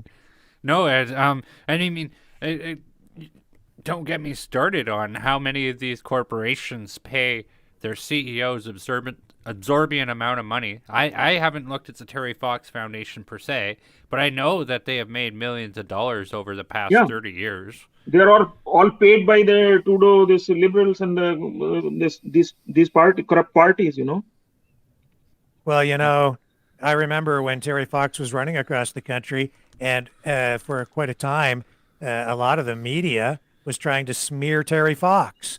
They were trying to make it look like he was trying to profit from the run. He had to overcome that. And that's how, that's how the media works in this country. And that goes back a lot of years. I think you should elaborate on that. That's interesting. That's the first I've ever heard of that. Oh, yeah. In fact, there's a sort of a dramatic documentary. I don't know if the CBC produced it, but if you look up, there's a movie about Terry Fox, and it's all in there. He was receiving phone calls from reporters who were trying to, certainly, especially in the early part of his run, to smear him and discredit him. And he had to overcome that. And eventually, the country, the people rallied behind him, and it sort of forced the media to take note of what he was really doing and what he was really all about. And in the course of time, of course, he became a national hero. And the hypocrisy just doesn't stop with these guys. And I think AJ is largely right here. I mean, it may be in bad taste to appropriate, if you will, or adorn, which was one word used by Global News to describe what was going on here, a monument or a statue in this case, with a flag or whatever, or most specifically something that might be construed as political with that sign that the statue is holding. But I mean, there are degrees of things, and if this is the worst, I don't think it's that bad. They've put a Canadian flag on him like a cape. I sort of remember photos of Terry Fox running with the Canadian flag worn like a cape. That's actually what he did at a couple of points during the run. I remember footage of that. And the flag upside down, well, yeah, the country is in distress right now. So it's not but the liberals are all out there clutching their pearls. You better get out the smelling salts because they're all fainting because they've appropriated Terry Fox for their own political purposes, and they're profiting from it and have for years because they've politicized him in many, many ways. Don't make no mistake. They're using Terry Fox and have been for a long time for political purposes. You don't believe me? I'm going to show you exactly what I mean. Brendan, you sent a photo out. And this is how the hypocrisy just doesn't stop with these guys. It's AJ, not only that, Rick. I mean, the other side of the... Sorry. Hello? Yeah, go ahead. We're listening, yeah. So the other side of the thing is like what happened to on Capitol Hill, last year. So there are people, perpetrators paid by these leftists, and they are sent there just to denigrate the movement. Don't ever overlook that. Like these people, they're fully capable of doing it. That's exactly My right. biggest nightmare, like yesterday, was that it will get violent, and this is not the truckers. These are the perpetrators paid by this Trudeau government just to denigrate the movement. Yes. We should never undermine that capability of these people. No, we shouldn't. No question about it. They've been down there looking for anything, right? Looking for anything. And yet, okay, so they're like, the mayor of Terry Fox's hometown said, "You don't get to touch Terry Fox ever." You don't. That people were saying, "You don't get to politicize Terry Fox ever." Well, what's that? Brendan, you found that photo. Do you know what that is or who that is? These are the people. I don't know who it is, but it's money from this leftists, It's circulating on Twitter. That's where we got it. So you've got a gay pride flag, which is in itself a political movement. Fair enough. And what's that sign say that he's holding? Oh, liberal. It's a paddle ball, and it says liberal on it. Yeah, liberal. So, I mean... Yeah, and posing with Terry Fox and flowers. Terry Fox is embedded in every elementary school across this country. Every school has a Terry Fox run across the entire country. And not only does every school do a Terry Fox run, they have outside Terry Fox events. Like it's such a huge event. It's been embedded in political in different culture. What I could say, more to my point, would be because it's affiliated by the socialized school system, it's in bed with big government. So, AJ, do you think that this liberal posing with Terry Fox has desecrated the statue? Absolutely. To me, like he's desecrating Terry Fox statue right now. I mean, if it is not to be painted in any color, then it should be like that. Like why this liberal and why this kind of flag and why this so this to me, like to all PPC and to all like right wing. So that is a desecration. Isabel says this is a fake photo. Yeah. Is it? Does it look photoshopped to you? I don't know. I will look it up. On a side note, I got a clip here with no audio you can pull up. There's some demonstrators actually cleaning up the Terry Fox statue from today, I believe. Oh, is that right? No, but in today's world, like when people are making billions by corruption, so they are fully capable they will not leave power by any means, and they want to do everything in their capacity to like desecrate the entire protest, and say things about these hardworking people, that they are bringing stuff to our stores and they are working 24/7, even through the last 2 years, when everybody was sitting in lockdown in their homes. So these truckers were delivering the things. They can never do irresponsible things, to me. Hey, Rick, can you put me in the back room for a minute? I just have to. Yes, sure. Yep, Sorry no problem. Huh. Got some more live footage I'll patch over to you if you can put up. Sure. Yeah, I'll touch it up. No problem.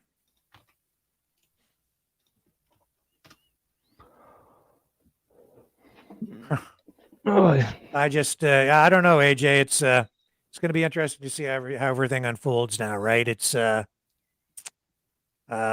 question just at the, as we head into now Monday is how many of these protesters will stay into the week, and how will the government respond?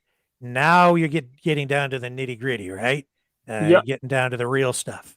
It's been a party all weekend, but after a while, the fun stops because it's cold. And if they're in for the long haul, then I guess we find out who's got the upper hand. And boy, you know, I'm sure that Justin Trudeau is sitting quite comfortably someplace where it's warm, probably watching Netflix and getting stoned or something because you know, he doesn't have to be out here with these protesters.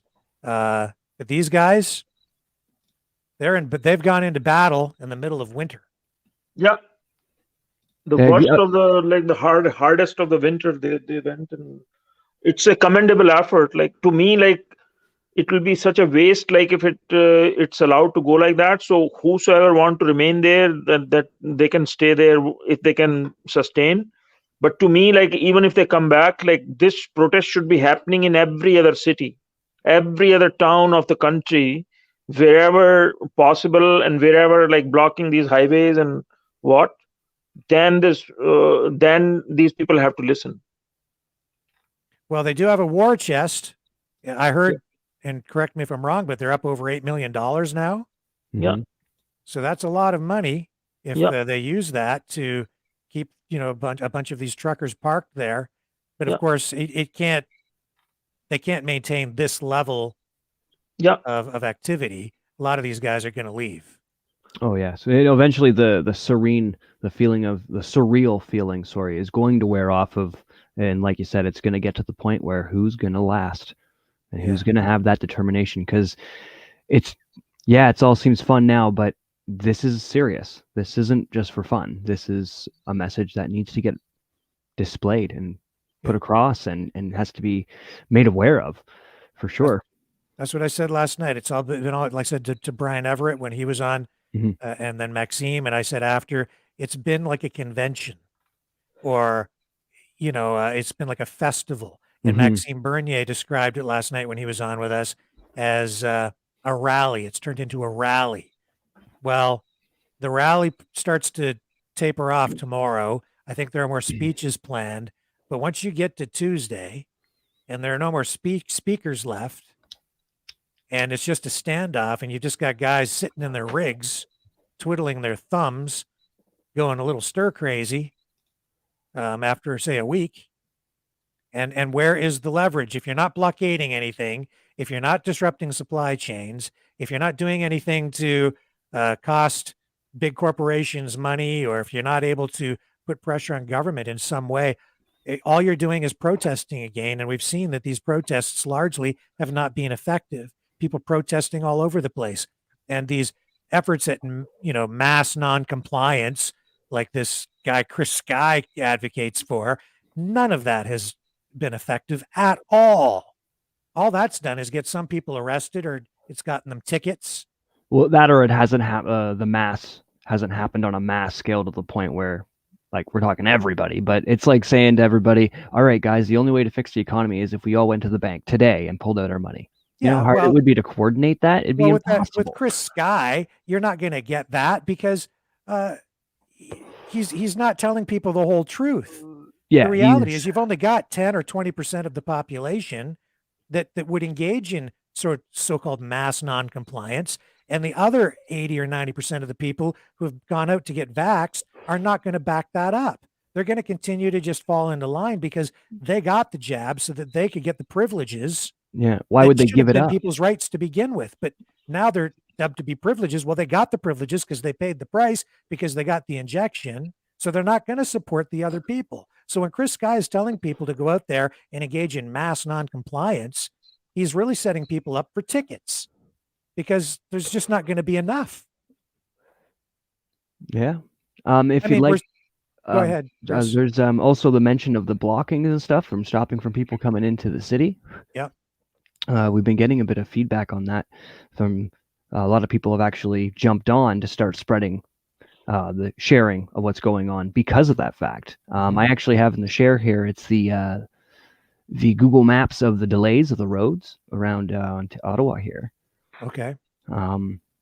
I don't know the area very well other than what I'm looking at here, but as you can see, it's all delays and slow blocks through pretty much the whole city here. I believe right here is McDonald and... So what are we looking at here? All these red lines? So all these red lines are indicating down at the bottom here is fast to slow. So if it's dark red, it's slow. If it's green, it's fast. And the main blockage that we were talking about is Sir John A. Macdonald Parkway and Booth, which would be here. I'm unable to click on any cams or anything, but just figured a nice overhead visual of what's going on right now with all these blockages. Might help give us a better perspective. So maybe I'm wrong because maybe I don't have all the information. Are you suggesting here, or you get the sense from this map that we are dealing with major blockages in traffic in the city of Ottawa, and that could be applying a lot of pressure? To be honest, I'm not experienced enough because I've never been to Ottawa and I don't usually read these types of things. But from what I'm seeing, I'm under the impression that, yeah, it's slow moving. It's getting congested. If I had to go to the store, I'd probably rethink my route kind of thing. But without really knowing the finer details or more intimate reports on each of these locations, I really couldn't tell you. And so, Brendan, you'd mentioned before that I think that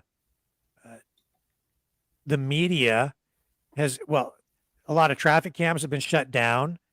It looks like maybe there's an effort underway to prevent the public from knowing the full size of this and the scope and maybe how much of a bottleneck has been created here by all of these trucks and other protesters coming into the city.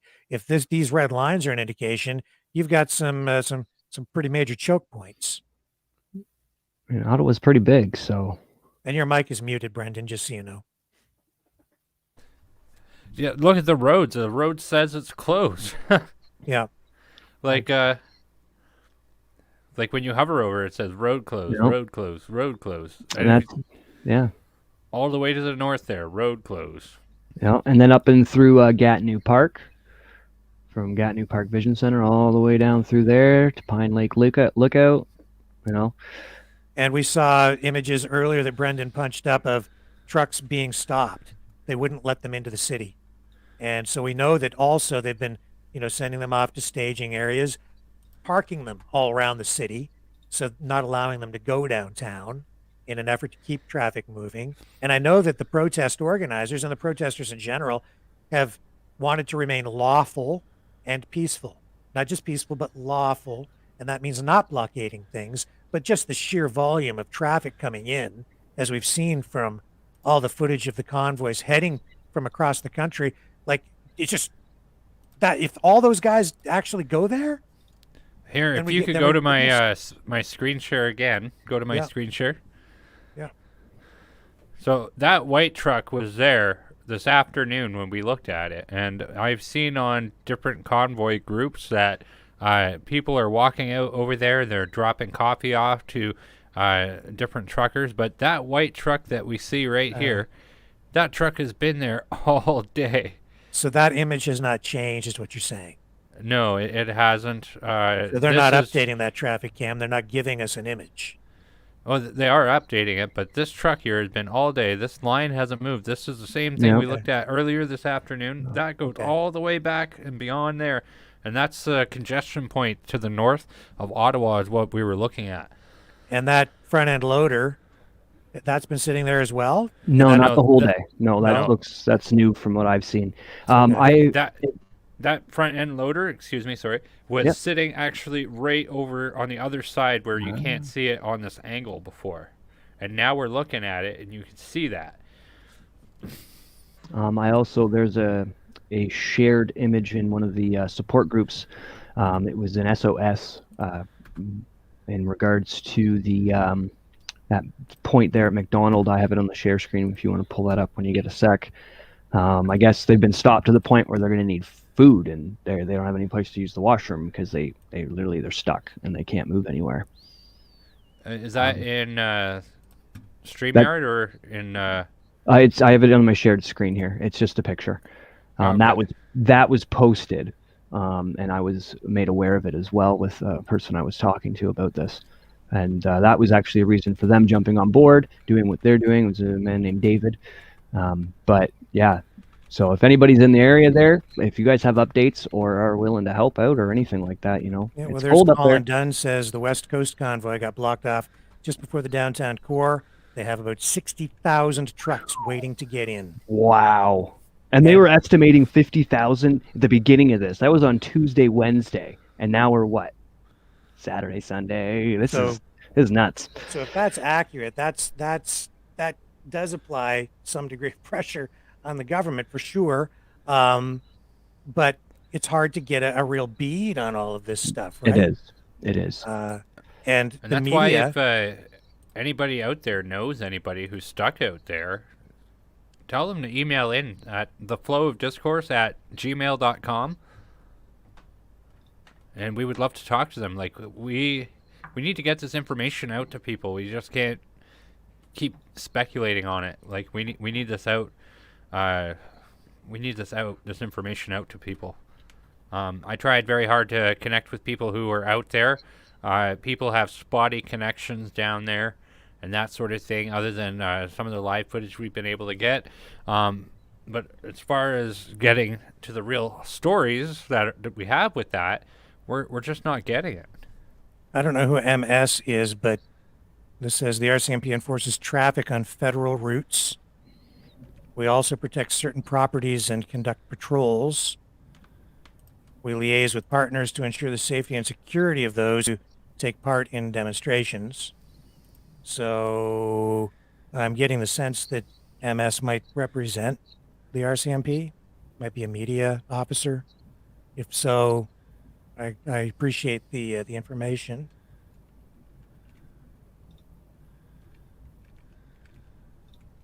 Yeah, the tractors are blocking truck convoys trying to join. I mean, there's so much that has been going on across the country and so much happening on the ground there that even with the people we have and that even the truckers we've spoken to, it's still difficult to get a real sense of the scope of things and understand everything going on because we don't have people everywhere. Got another link we can pull up for background there. Yeah, it's already shared. It's just, I would give it a sec, though. Oh, I see. Gotcha. Give it a sec. Are you ready to bring that up?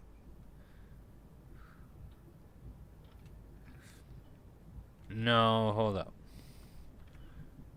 Let's get a better one.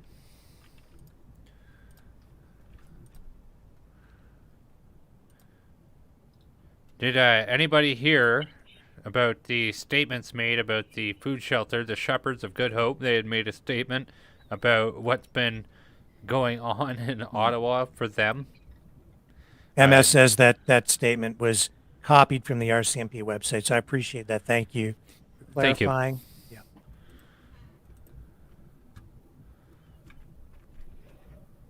And I don't know what that comment means. Is AJ still there? Yeah. Wonderful. Haven't heard you in a while. Well, yeah. So I'm actually about to leave, so I was just writing a small things. But it was a great conversation with you guys, and like. Well, your input has been extremely valuable. You've given a really good perspective that I think we needed here tonight, AJ. Yeah.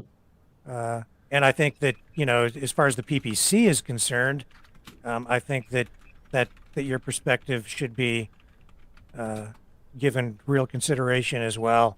I think you've got very valid points. Very valid. So I really hope, like, if it works out, like, whichever way I can contribute, and like, so that will be helpful. But so before you leave, yeah, how are you feeling about all this? Are you optimistic, pessimistic? Are you feeling like something good is going to come of this? What do you, just give us some final thoughts. I think the biggest thing that this protest did was like to take the fear away from people's mind. People are not able to speak, but when they were waving for the trucks going to Ottawa, and like all these, I don't know, maybe it will continue, maybe tomorrow also when these truckers come back, the same thing can happen. So the people's fear has gone out. The other thing is like people all over the country can feel and see for themselves that all the countries with like united with the protesters, which there was no other occasion in the past like to have experienced that. So that is a huge outcome. And whatever happens to this protest like in the coming days and weeks, that need to be seen. But certainly it took away the fear of people. And the other big issue that's going on right now, this Omicron, this is, I mean, government has resigned, like even these medical experts that they talk all the time. So there's nothing they can offer anymore because more vaccinated people are getting infected every day in and day out. So they have nothing more to offer. Now people are not going for testing. Now what is happening is like they're doing the testing of the sewage of each area. Like this is, I got somebody who's in Ottawa right now who is able to come on. I'm sorry to interrupt. No, yeah, go ahead. So I think we'll invite them Yeah, on. go ahead. Finish your point, AJ. Sorry to interrupt. No, so what I'm saying, like this Omicron, the technical whatever thing was there, so that is gone. Like within CPSO, I can tell you there are people who are questioning these medical experts day in and day out. So they don't have any scientific or anything that can support them. Even if whatever they want to do, whatever mandate and what, nothing is going to work. Because this virus, like no matter PPC has defeated it or not, but this virus has defeated all these corrupt politicians for sure. So, I mean, that virus is on our side actually. In a way. So, and mortality is like so low and like many people, everybody basically will be getting infected. This is the consensus now. So it's just a matter of time. And it is like common flu now. Even Doug Ford is started saying, oh, we have to start living with it and what. I mean, I don't trust anything like this guy, but this is a symbol of the resignation that he is putting in, basically, in his efforts. Like no matter what he did in last year and a half, but he has nothing more to offer to people. So probably next week or 10 days or 2 weeks, like things will start opening up anyhow. But then this cause that these protesters have brought to the table, that should not go away. That is my feeling is. So when Maxime Bernier says that it's really a matter of weeks and all of this is going to go away, do you believe that? Well, technically, yeah, this is happening. This is already happening. That Omicron, like whether you put a mask, whether you do social distance, whether you do what, we are all in this world breathing the same air. We cannot go to Mars to breathe another kind of air. So everyone is going to get it no matter what. So, I mean, it's just a matter of time when, this government has already resigned to the situation, UK and US, every other country. So when these corrupt politicians, they don't have nothing to offer, so they will save their face as well. Okay, now it's free. So, but at the same time, like our cause should not go away. Like this protest and the effort that was put in, that should not go to waste. That is what I sincerely believe. Yes. Well, I guess we just have to sit back and wait and see what happens. That's all we can do at this point. And, we'll try to bring people some footage from Ottawa as this thing unfolds over the days ahead and some perspective, I guess. So maybe we can get you to join us again in the days ahead. Sure. Yeah. Thanks a lot. Thank you, AJ. Yeah. It's been great talking to you again. Bye. Okay. See ya. Okay, so we're going to be joined by Carla in a few minutes. She'll tell us about day 2. I know we usually wrap up at about 8, but I think that we have some valuable insight to gain as we have not had such an easy time. We have not had such an easy time connecting with people today. Often when we get in touch with people who are downtown, it's just all kinds of noise. What do you think? Is that real, or is that photo fake? Yeah, I don't know. You can The CGI pat- anything these days. The flag looks kind of real. It's a pretty good Photoshop job if that's fake. The paddle ball could be fake. There is another update on one of the groups here. I got it on the share screen in regards to John A. MacDonald Street.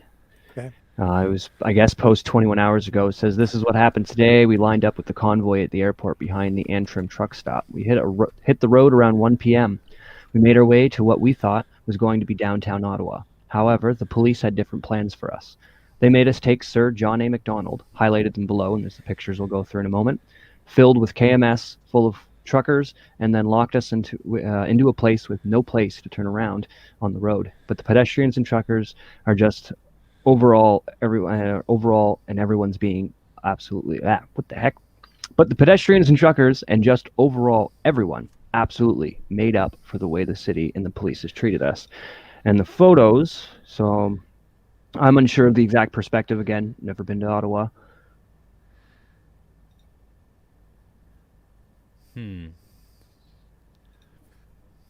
then there's the road there that they're highlighting. So I'm assuming they made them go up this way instead of this way.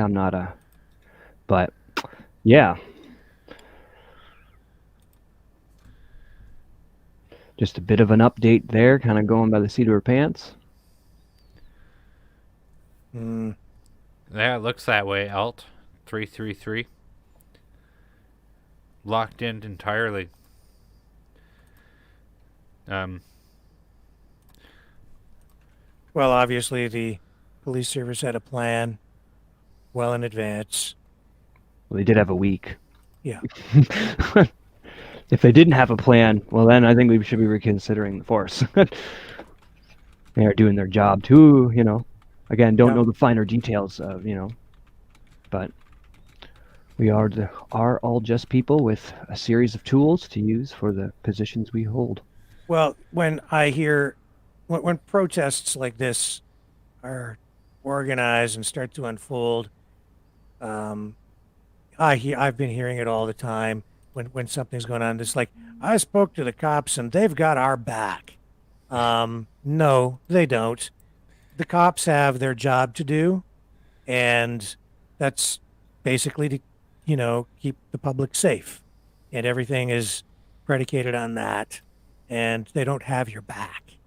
They have they've got their job, and that's what they're doing.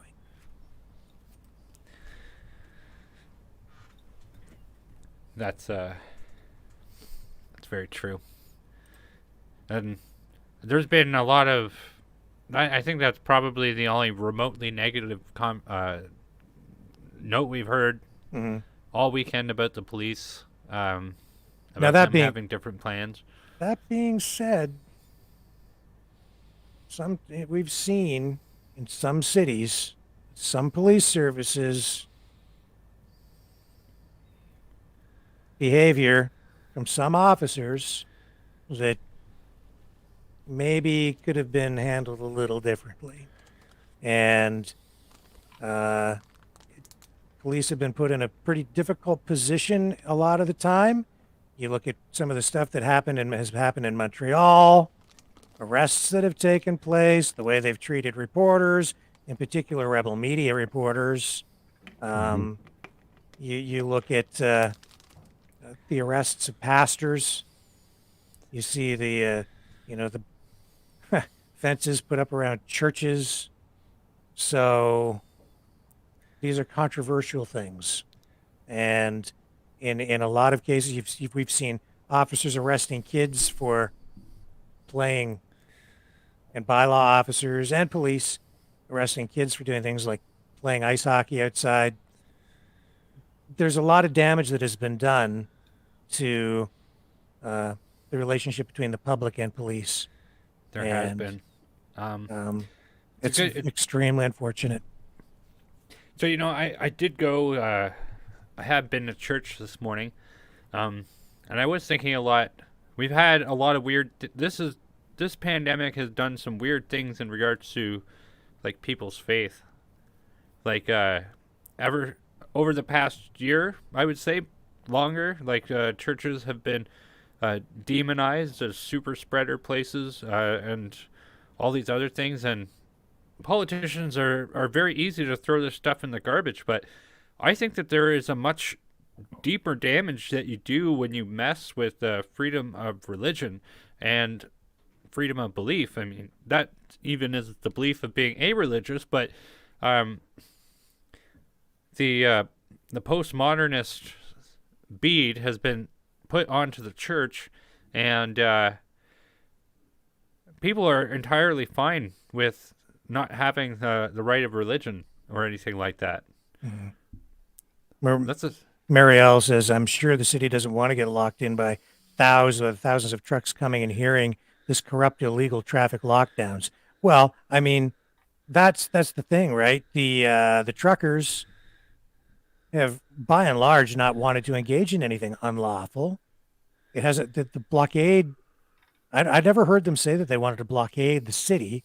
I heard the media talking a lot about potential supply chain disruptions and blah, blah, blah, blah, blah, right? But really, I don't think that was ever the intent. No, I think that was hearsay. And in fact, the Canadian Trucking Alliance, which honestly does not represent truckers, we talked about that earlier. I mean, I think they've stoked that fear as well, right? Suggesting that these truckers might be doing inappropriate things. But I don't think the truckers wanted to do that because they want the support of the public. And I don't think they wanted to go into Ottawa and get the local people upset by preventing them from living their lives. At this point, that hasn't been the plan. I'm not, but again, I mean, then it comes down to what kind of leverage do they have and what's the next step if this doesn't work. We've heard talk last night of Brendan. What was it? They were talking about blockading borders. Yeah, I have heard stuff about that where they say, oh, if this doesn't work, then we're going to go and blockade all the borders and no one will be able to get through. Mm-hmm. And I mean, you've told a story about how that's been done before. I just don't know how successful it'll be. Yeah, well, that did happen in 1991. The issue was free trade. Truckers were losing their jobs here. It was, independent owner operators in particular were having a hard time. I remember in Windsor, Ontario, the organizer down there, his name was Wayne Whitney. I covered all of that as a reporter back in those days. And they blockaded the Ambassador Bridge. They blockaded the border. I think at Buffalo, Niagara Falls, they blockaded the Sarnia border. It caused major disruptions, and it did put a lot of pressure on, and they did. It appeared that they were going to get some sort of concession, but in the end, it really didn't get them anything. Police handled it in a very diplomatic, appropriate way. I think they at that time they tried to respect the right to protest and so on, but at a certain point, other rights for the corporations involved and the public and all these other things came into play. And Wayne Whitney ended up being arrested. Then he couldn't get work, and it was a bad scene, overall. And I was there for the long haul. I had never seen anything like it, because once these trucks stopped, they backed up from the Ambassador Bridge right out to down the 401, in Windsor. And it was incredible. And they just brought everything to a standstill going both ways. Nothing was getting over those bridges. Nothing went through the Windsor-Detroit tunnel. The border was shut down.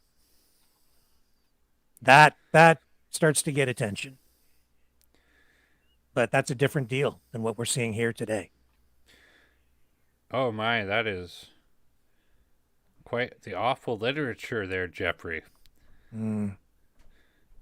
Well, you see, if you burn people alive in their homes, then you're just as evil as the leftists are. So, that's exactly right. I fail to see your point. That's a bad idea. We already have segregation. I don't like it. Yeah. I don't think there's any place for talk like that, really. No. So any word on the guests coming up? Yeah, it should be any minute now. Perfect. There's a little bit of some live stream, one of those links in that card we could probably put up for now, if they are available for you guys. I do have the shot of Parliament Hill. That I do have that ready too. It's already there. Brick wanted to bring it up, but I will take that. I got your link here, Baugh. I'll put it up. You wanted that shot up, Brendan? I don't know. I put it up just for whatever. I'll get this other one. That's a recent photo, so you can see a lot of the crowd has dissipated for the night, right? Yeah, and more into the streets as well, and nothing like standing in a big open field, -30 weather. What is the weather there right now? Let's take a peek at that.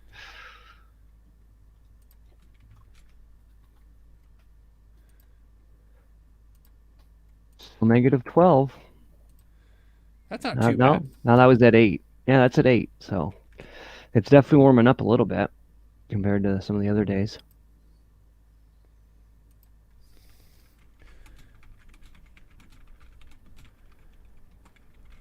It's funny. That's what I was going to say about the Liberal government. It's all just a dog and pony show.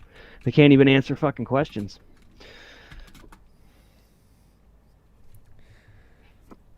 Yeah, very cool. That's for sure. I put the rave party down.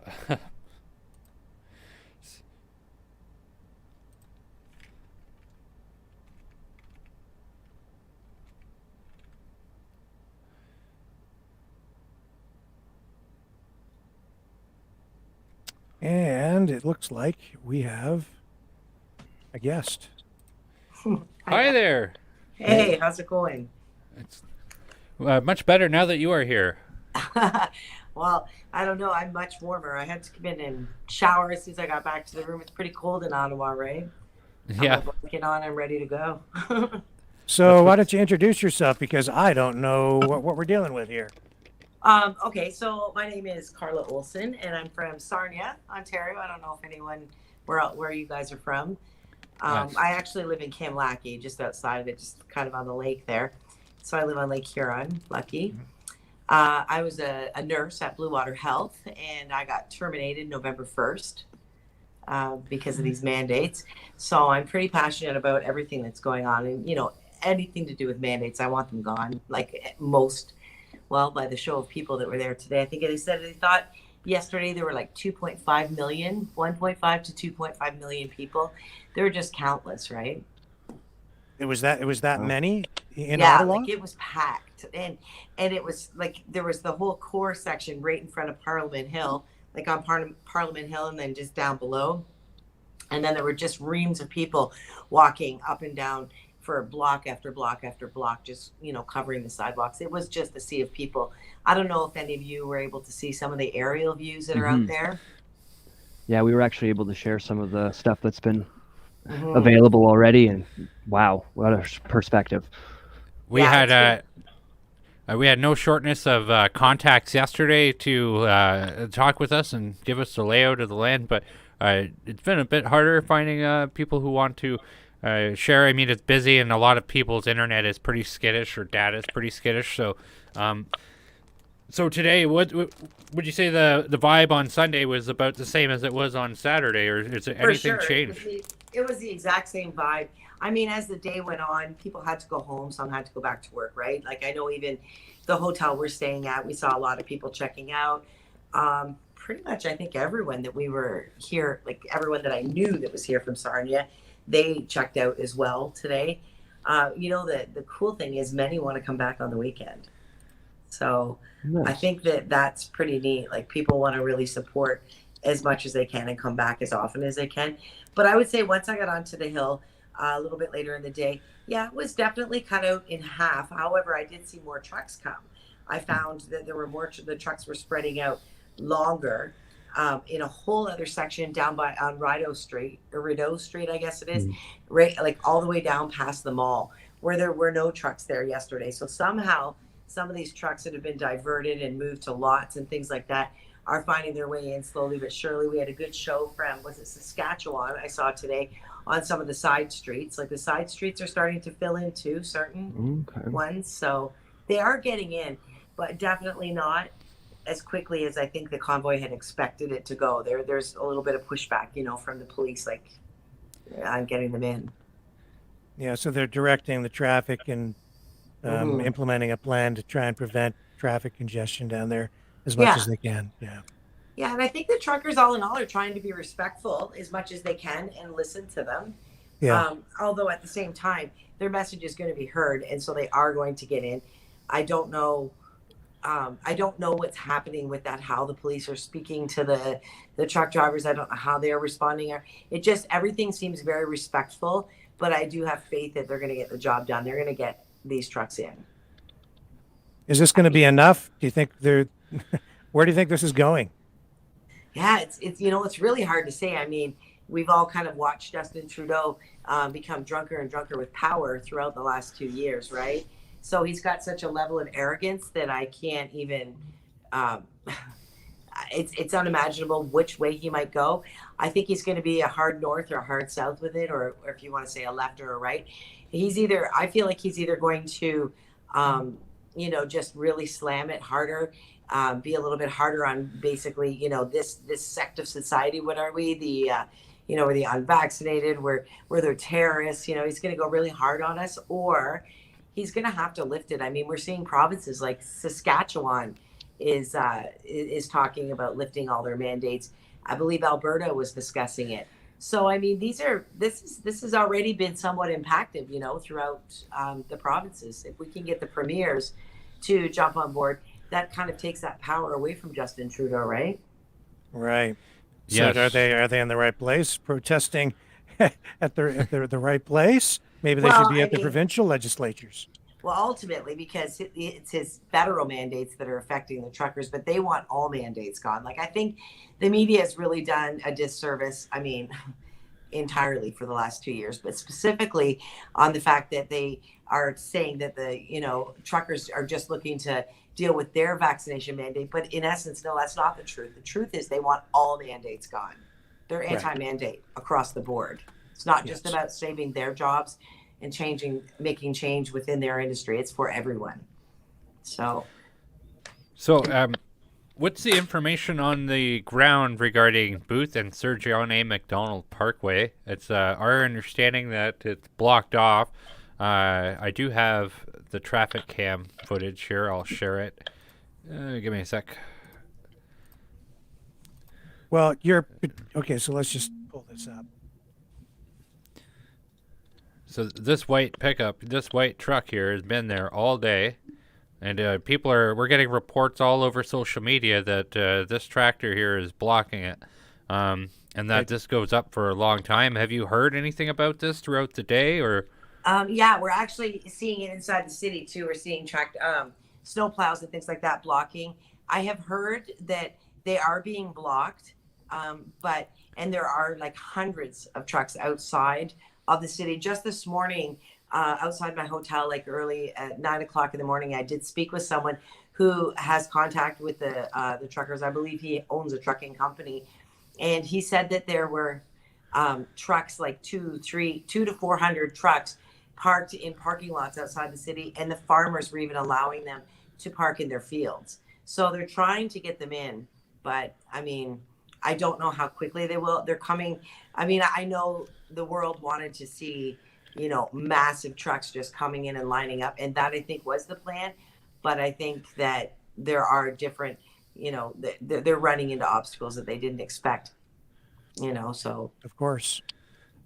And the scary part is, like, they're out there, and as you know that, many, many people across the country have donated food and drinks for the truckers, just to make sure that they've got these things, because the city is not giving us any food. Like, all the restaurants are pretty much closed. There's just a handful that are open, and they're running out of food. So, but the truckers, if they were if they were in Ottawa, they would have their hands on, they would have access to all of this food and whatnot. So we have to think about these guys. They've been stuck out there, some of them for 2 days, and they don't have access to food. I mean, other than what they've brought in there. Now, I don't know if people haven't been going out and dropping to them, but I'm also thinking, like, porta potties, like, where are they going to the bathroom? Mm-hmm. So. And that'd be another thing that they could ding them on if they didn't have something, because then that's public defecation and all that, right? So it's almost a form of entrapment to a degree, but not really, Yeah. right? It's like they're just wiping their hands of it. Well, we didn't have, it's not us. It's you guys, the ones pooping all over the place. Yeah. But yeah, like we So- need to get someone out there though. Like if they need the help and they need the stuff, for sure. Yeah, we do. And I did see a Facebook Live. I can't remember the gentleman's name, but he's leaving from Petrolia, which is near where I'm from, and he's bringing a truck and he is bringing food, and his plan is to get to these people, and he also assured the Facebook that they are going to get into the city.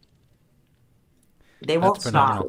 They every trucker that I've spoken to, and all of this, the speeches that have gone on, it's really about resilience. They are not giving up. They're not going to stop. They're not going to leave. They won't go back until they get what they're looking for.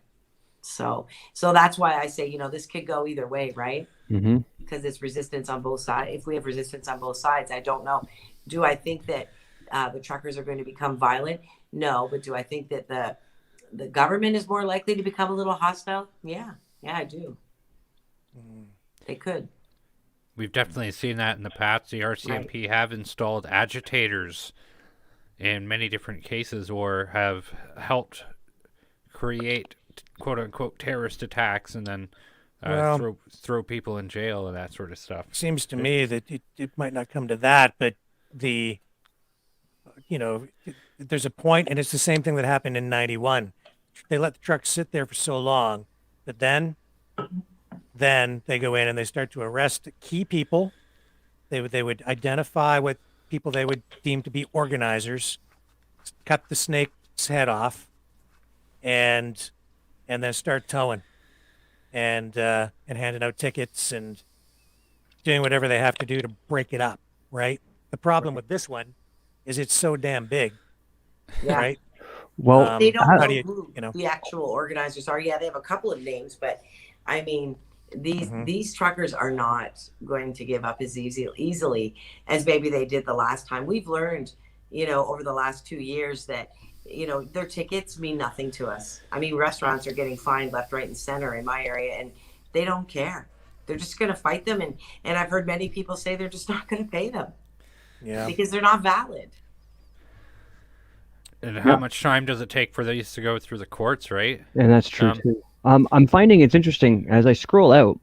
Some of these roads no longer appear as having stops until you really scroll into them. Going north of the city here, because of course you got Sir John and McDonald down here, but up here, as this is what we've been able to see before. But as I scroll in, you'll see a branch off right here, and then it pops up, and then it goes all the way up here. Now, I'm not saying this is completely full of vehicles, but the roads are clearly closed because of these signs. So just makes you wonder what's how much on that road. Maybe yeah, it's full. how many people are out there? I know that there are many trucks waiting to get into the city, like hundreds. So hundreds or thousands? Could be thousands. I don't know all the numbers. I know that they should all be here by now. So, and I don't think anyone backed out.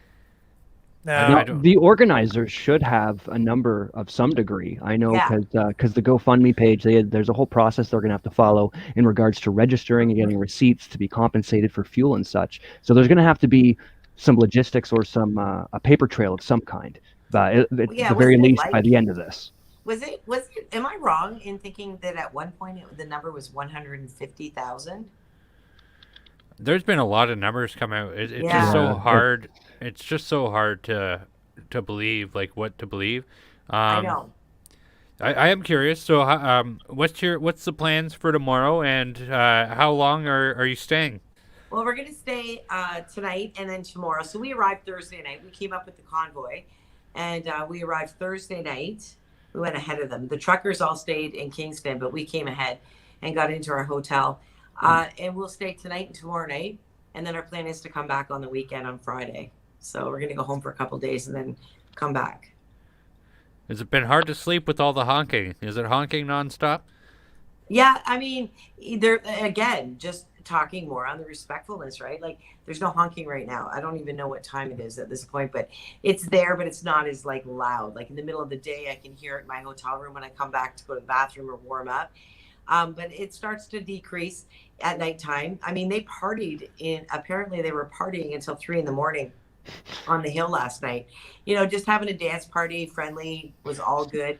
Saw some But clips they of that. weren't honking horns past maybe 10 even. Fair enough. Yeah. Well, awesome. Like I can hear the odd one in the distance, but it's just one. It's not like the whole orchestra that you normally hear, right? Yeah. On the first night, we were talking to someone in their hotel room, and you could hear it right through everything. Yeah.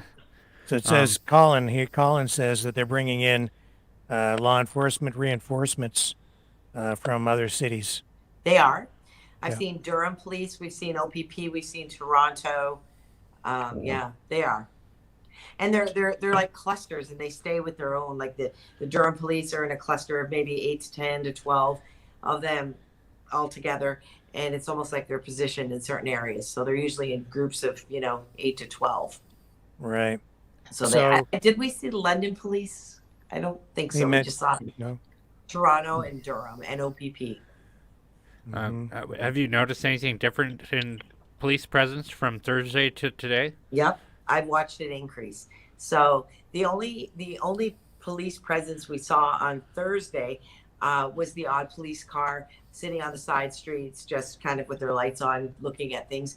Didn't see them with boots to the ground. We did see the Parliament security.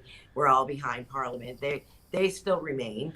But that's all we saw. And they were maybe intermingling in throughout the crowd, but they weren't doing that on Saturday. Saturday, we saw them a little bit in the crowd, but more they were just guarding. And as Saturday into Sunday came, that's when we started to see the larger groups of police patrolling. And they're in a cohesive group too. They're never separated. I'm seeing full I'm so tired. Body armor and riot gear and blah, full blah, blah. riot gear on them. Like their pockets are full. Their pockets are full. Yeah. Well, that's definitely great. I'm really glad you came on tonight. I know you were like, well, we'll do it on the hill, but because as you can see, I'm so prepared to be on a podcast, right? You are. That's okay. This is what it is. This is life in Ottawa. After being outside all day, your face is windburned. You're tired. And this is very personal for you too. Can you just share a little bit more about what you're going through personally, your job loss, and just give us that kind of perspective and what it means for all this. For me, losing my job was huge. I mean, in the beginning, I just couldn't believe that it was going to come to this because, the old phrase where they were saying, last year's heroes, this year's zeros. It just didn't make sense to me. I was one of the first nurses to volunteer to work on the COVID unit when COVID first, came about in early winter 2019 to 2020. And it was, we didn't know what we were dealing with. We were looking at Italy. We were looking at Israel, so it was a big deal to volunteer. It was a little bit scary because we didn't know what it was. And then as time went on, we continued to plug away, and then the years went on. And suddenly, because I, don't want to take this vaccine, I have to lose my job. It didn't make sense to me. As nurses, we have a standard of practice that we have to uphold at all times. It's part of it's sort of, when people say, well, you took an oath. Nurses don't technically take an oath, but we work underneath, we have to stay in line with our standards of practice. And one of the main standards of practice are to make sure that every single one of your patients receives informed consent. So informed consent can be, for example, if you're having surgery, the surgeon will tell you what the benefits and risks are, what you can expect the healing to be like, everything that you need to know about that. It's an open line of questioning. The doctor will answer, but you definitely take that surgery. When you say yes to it, you know what you're getting into, right? You know what your risks are.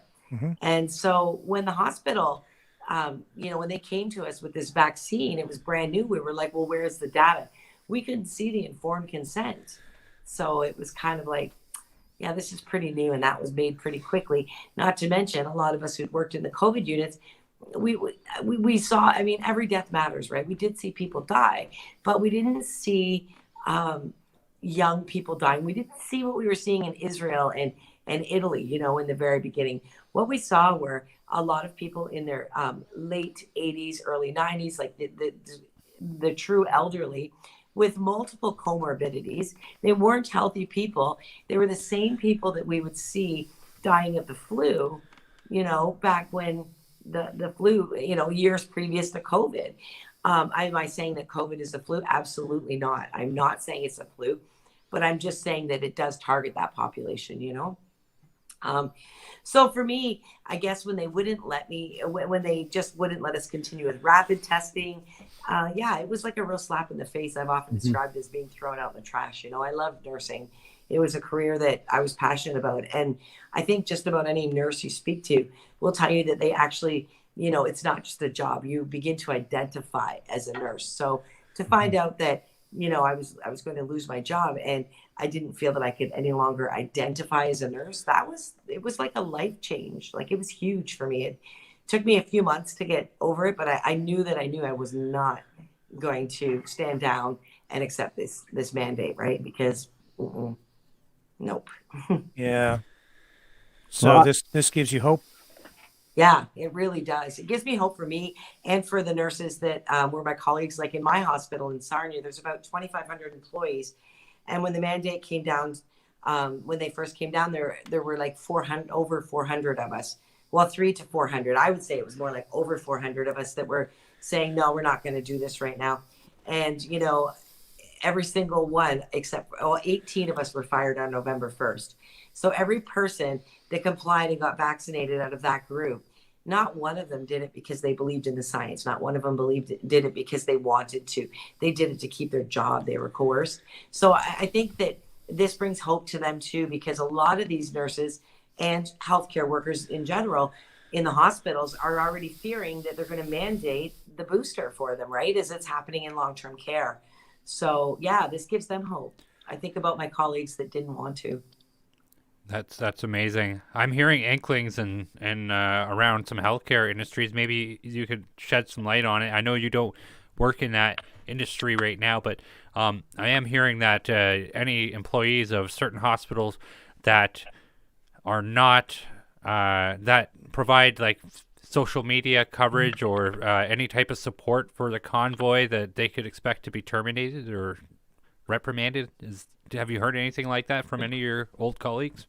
I haven't heard that. I do know that they're very careful about what they do. Like they don't, if they're working in the hospital, a lot of them are careful about what they're posting on social media because people have been reprimanded, you know, for posting anything that could be considered anti-vaccine or anti any of it, you know, anything that may spin the hospital, their narrative, or spin the hospital in a negative way.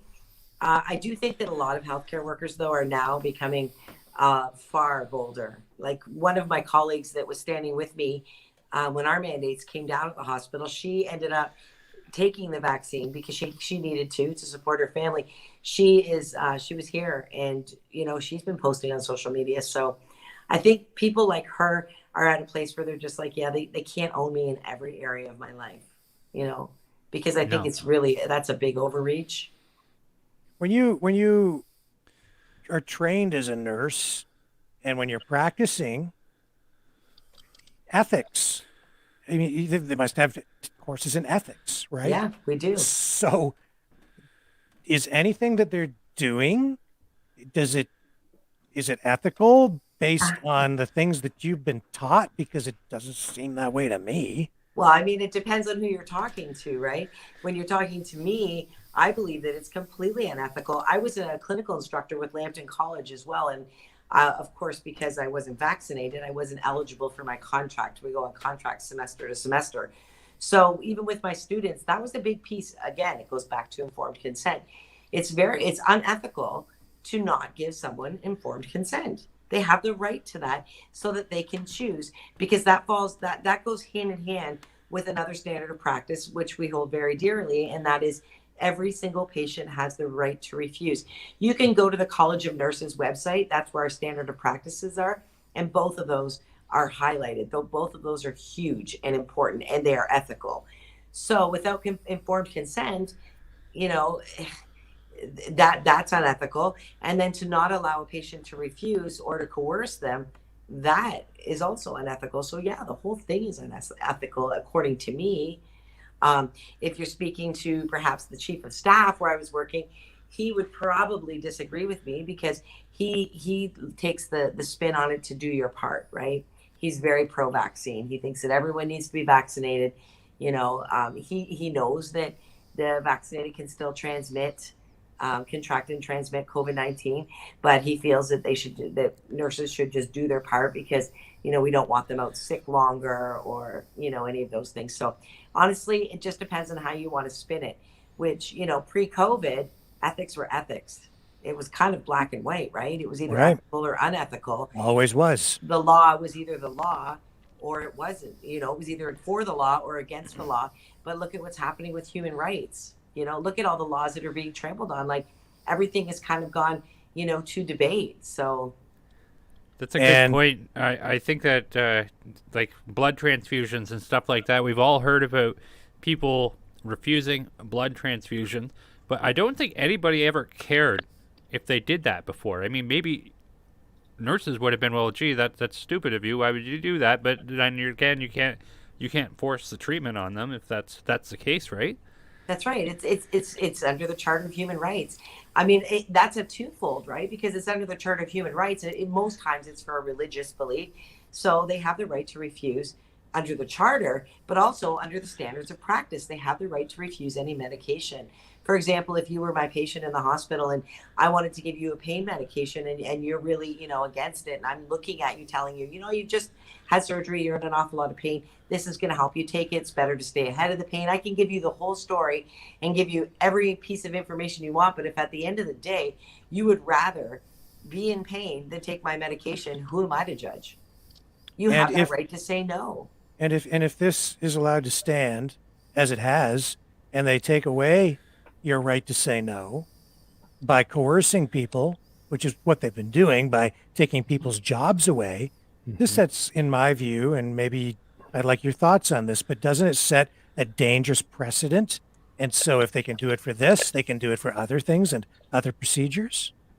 Absolutely. I mean, this is a really dangerous, you know, precedent. I mean, where can just your imagination can take it anywhere in any way. There could be another vaccine. The next one, they've got the new the what is it, what are they called again? The monoclonal antibodies. Yeah, the monoclonal antibodies. They've got those. Maybe we'll have to take those. Maybe they're going to come up with some other kind of pill. You don't know. It's endless of what they could do to us. Well, especially because even at the beginning of this, we were all kind of warning about, and hey, you guys got to be careful. This could get to a very dangerous place, and everyone's like, "Oh no, that would never happen. That would never happen." And well, here we are. We are. you know, and it's not too far from a hop, skip, and a jump to another ridiculous notion, right? So, I mean, could we come to a place where single people could be forced to have an abortion? Because maybe a mom has 3 kids. Maybe she's using government money. You know, she's doing it again. Like the fact of the matter is, it's not whether or not it's right or wrong anymore, or where your stance is on any of these topics. It's about you being told and dictated of what's right and wrong, and you lost control of choice and responsibility and accountability for your own choices, which, like we said, leads to a very slippery slope. The government has done forced sterilization in Canada, and if they've done it before, they can do it again. They did it on the First Nations people in Saskatchewan, I believe, and other places like that. So I mean, we've been there. What's to stop them from going there? Like, all you need is one doctor that feels justified in doing it, and as he's paid by the state, therefore he's a state actor. Well, I mean, and let's look at the things that they're taking away from us. I mean, you know, with the unvaccinated, we can't eat at a restaurant, we can't, you know, go to a movie, you know, all of our restrictions. Who's to say that at some point, you know, and then some of them, I've seen polls and things and heard of them talking about, you know, well, then if you're not willing to be vaccinated, then if you get COVID-19, you shouldn't be in the hospital. Who's to say that they're, you know, the vaccine or the vax tax over in Quebec. They could. What if they decided that I got cancer, and they said, "Oh, you're unvaccinated. Chemotherapy is a big expensive strain on our OHIP. No, I'm sorry, no treatment for you." I mean, it's endless what they can do. So you're right. It is a slippery slope, and it's scary. And in that's fact, they won't give you a transplant right now. Yeah. No. Yeah, you That's a weren't big thing. vaccinated. So no heart for you. You get to die. Here's the best thing. The case I'd seen with that was an immunocompromised person who was not able to get the vaccine. So he can't get vaccinated, but he can't get a heart transplant. Like, can you donate? Right. What about organ There's donation? that whole piece too, where we can't have transplants, right? What about donating the organs in the first place? Would they have to be your vaccinated? donations. So that's a bit of ass backwards, isn't it? So they will take unvaccinated organs, but they won't put it in an unvaccinated person? Tell me something. Whose Or heart vice would you versa? rather have? Well, Would you rather have my unvaccinated heart or one that's vaccinated? Well, I would just like any available heart that would let me live. To be honest, at that point, I'd be unconscious. But it just seems like a lot of silliness, just the semantics of it.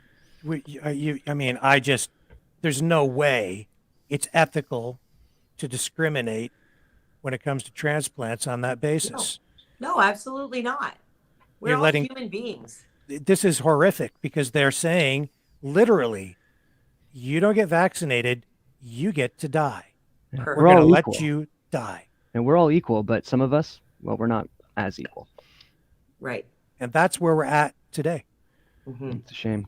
But it's a shame. It's scary. I had someone say the other day when they were talking just about me being a nurse and how, there's many people, like there's been a lot of criticism too. There's been a lot of support for us who were fired, but at the same time, there's also been an awful lot of criticism saying, well, that nurse, and she was probably in the wrong field. She has no business nursing if she's not willing to do her part. She's anti-science, all of these things. And I mean, I'm not anti-science. I'm not anti-vax. I have all my vaccinations. And as far as being anti-science, science is to be questioned. So that makes me for science, not anti. However, these people, they think that I'm the worst nurse. I should not be able to practice because I'm unvaccinated. But what this one person said to me that really kind of gave me some hope, it's like, you know what, I wonder if these same people, if they were, going into cardiac arrest and I was the only available nurse to save their life, would they allow me to? And they would have that right to refuse. Do you know what I'm saying? Yeah, definitely. I sure would do compressions on those people. I don't care if they hated me. I'm still going to do compressions on them at the end of the day because I'm a human being. Right. But that's the problem, right? Because a lot of this rhetoric we're hearing, it's dehumanizing a targeted group of people. Yeah. Yeah, it really, really is. And a lot of that's coming straight from our Prime Minister. But guys, if you were in Ottawa today and yesterday and Friday, you would you wouldn't know that we were in such a divisive society. I mean, you just wouldn't know it. I'm 52 years old. I have never seen Canadian pride like I saw, even beginning with the riding with the convoy and the people at all the overpasses. Like, I mean, there was an incredible show of support in this, in Ontario, as far as I could see. And I don't know for the other provinces other than what I've seen online, but just seeing these people come together all in unity. I don't know. I really don't think we're a fringe minority, guys. Yeah. Well, I think that's a hard one to say now. Yeah. Well, gentlemen, it is almost 8:45. I have another broadcast to do on another channel. And since I'm kind of in charge of master control here, I think we're going to have to shut this down, unfortunately. But man, Carla, powerful stuff, insightful, extremely helpful, great perspective. I'm so grateful that you could join us tonight. Thanks to me as well. I'm very grateful. I'm really happy to do it. It's great talking with you guys. You guys are very insightful, and it's always great to talk with like-minded people. Absolutely, and I do hope that perhaps while you are in Ottawa, you may be able to drop in for more updates and stuff like. I absolutely will. I'll stay in touch with you. You can follow me on my Facebook. I'm doing lives there. I'm obviously not using my phone for much else. Yeah. During the day, but when I come back, I do check in. So I'll make a note to actually check. So if you want to send me a message, I'd be happy to just jump in with you guys and give you a little span. I'm not gonna lie, I'm definitely an amateur with cameras. Okay, so I sent a few. I did a few lives this weekend that were sideways, and I'm getting there. It's so good. It's the phone's fault. Those phones are silly. It is the phone. It's a stupid iPhone. I No, just got a that's better not phone. Yeah. All right, guys. Thanks so much for having me. Thank you. All right, we'll talk a to good you night. again. Hopefully. Yeah. Great, Thank you very much. Take care. See ya. Take care. Bye. So that's it. Well, folks, Thanks for we joining us. really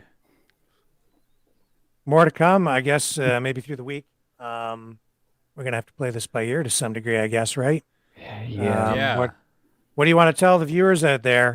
When are we going to be back, guys? I'm not too sure myself. I'm off for a little bit this week still. But more so, I'd say we just kind of keep rolling. If anything breaking comes up, we just keep keeping each other in the loop and see what we can do for updates. Are we doing something tomorrow? throughout. Well, should we do like an evening roundup? We'll just pay attention to the news and share all the main stuff with people. So we can get together at 6, hang out for a couple hours, and call it quits. Yeah, it kind of goes from 6 till 8, or probably 9 o'clock if things carry through. Tomorrow though is going to be a pretty big day. What are you doing tomorrow, Brendan, during the day? I'm mostly free. Maybe we could do even like an hour around on noon again, because I know that there are going to be more speeches. I think it's going to be another important day, and yeah, even just an hour from noon to 1 tomorrow, just to kind of bring people up to date, or maybe from 1 to we've been doing noon, so if we stick with noon, then people will know to sign on, right? No, So, that's true. Is that cool with you, or you want to do that? Yeah, we could do that. Okay, We'll so come folks, back on we'll at noon. We'll Noon come to on 1. tomorrow, noon to 1, and then we'll look ahead and come back on again tomorrow night at 6. Alrighty. Okay. Yeah, definitely. Well, folks, if you can, please share. It's the best way we can get this information out there to as many people as possible. And we really appreciate you tuning in. Any feedback you guys have, please let us know. Any contacts or footage you need, you can send to us with theflowofdiscourse@gmail.com. I'm Chris. Thank you guys for coming in, and stay safe out there. I'm Brendan Kennedy with the Flow of Discourse podcast. Thank you. And I'm Rick Walker with Maverick News, and you can send emails over here at maverickmultimedia@mail.com. That's not Gmail. It's maverickmultimedia@mail.com. And check our social media platforms. We will create a broadcast, a scheduled broadcast with notice on there, and that's how you'll find us tomorrow at noon and 6 p.m. Eastern Standard Time, while our coverage of Freedom Convoy 2022 cruising to the Capitol continues. And with that, I bid you all a good night. Good night.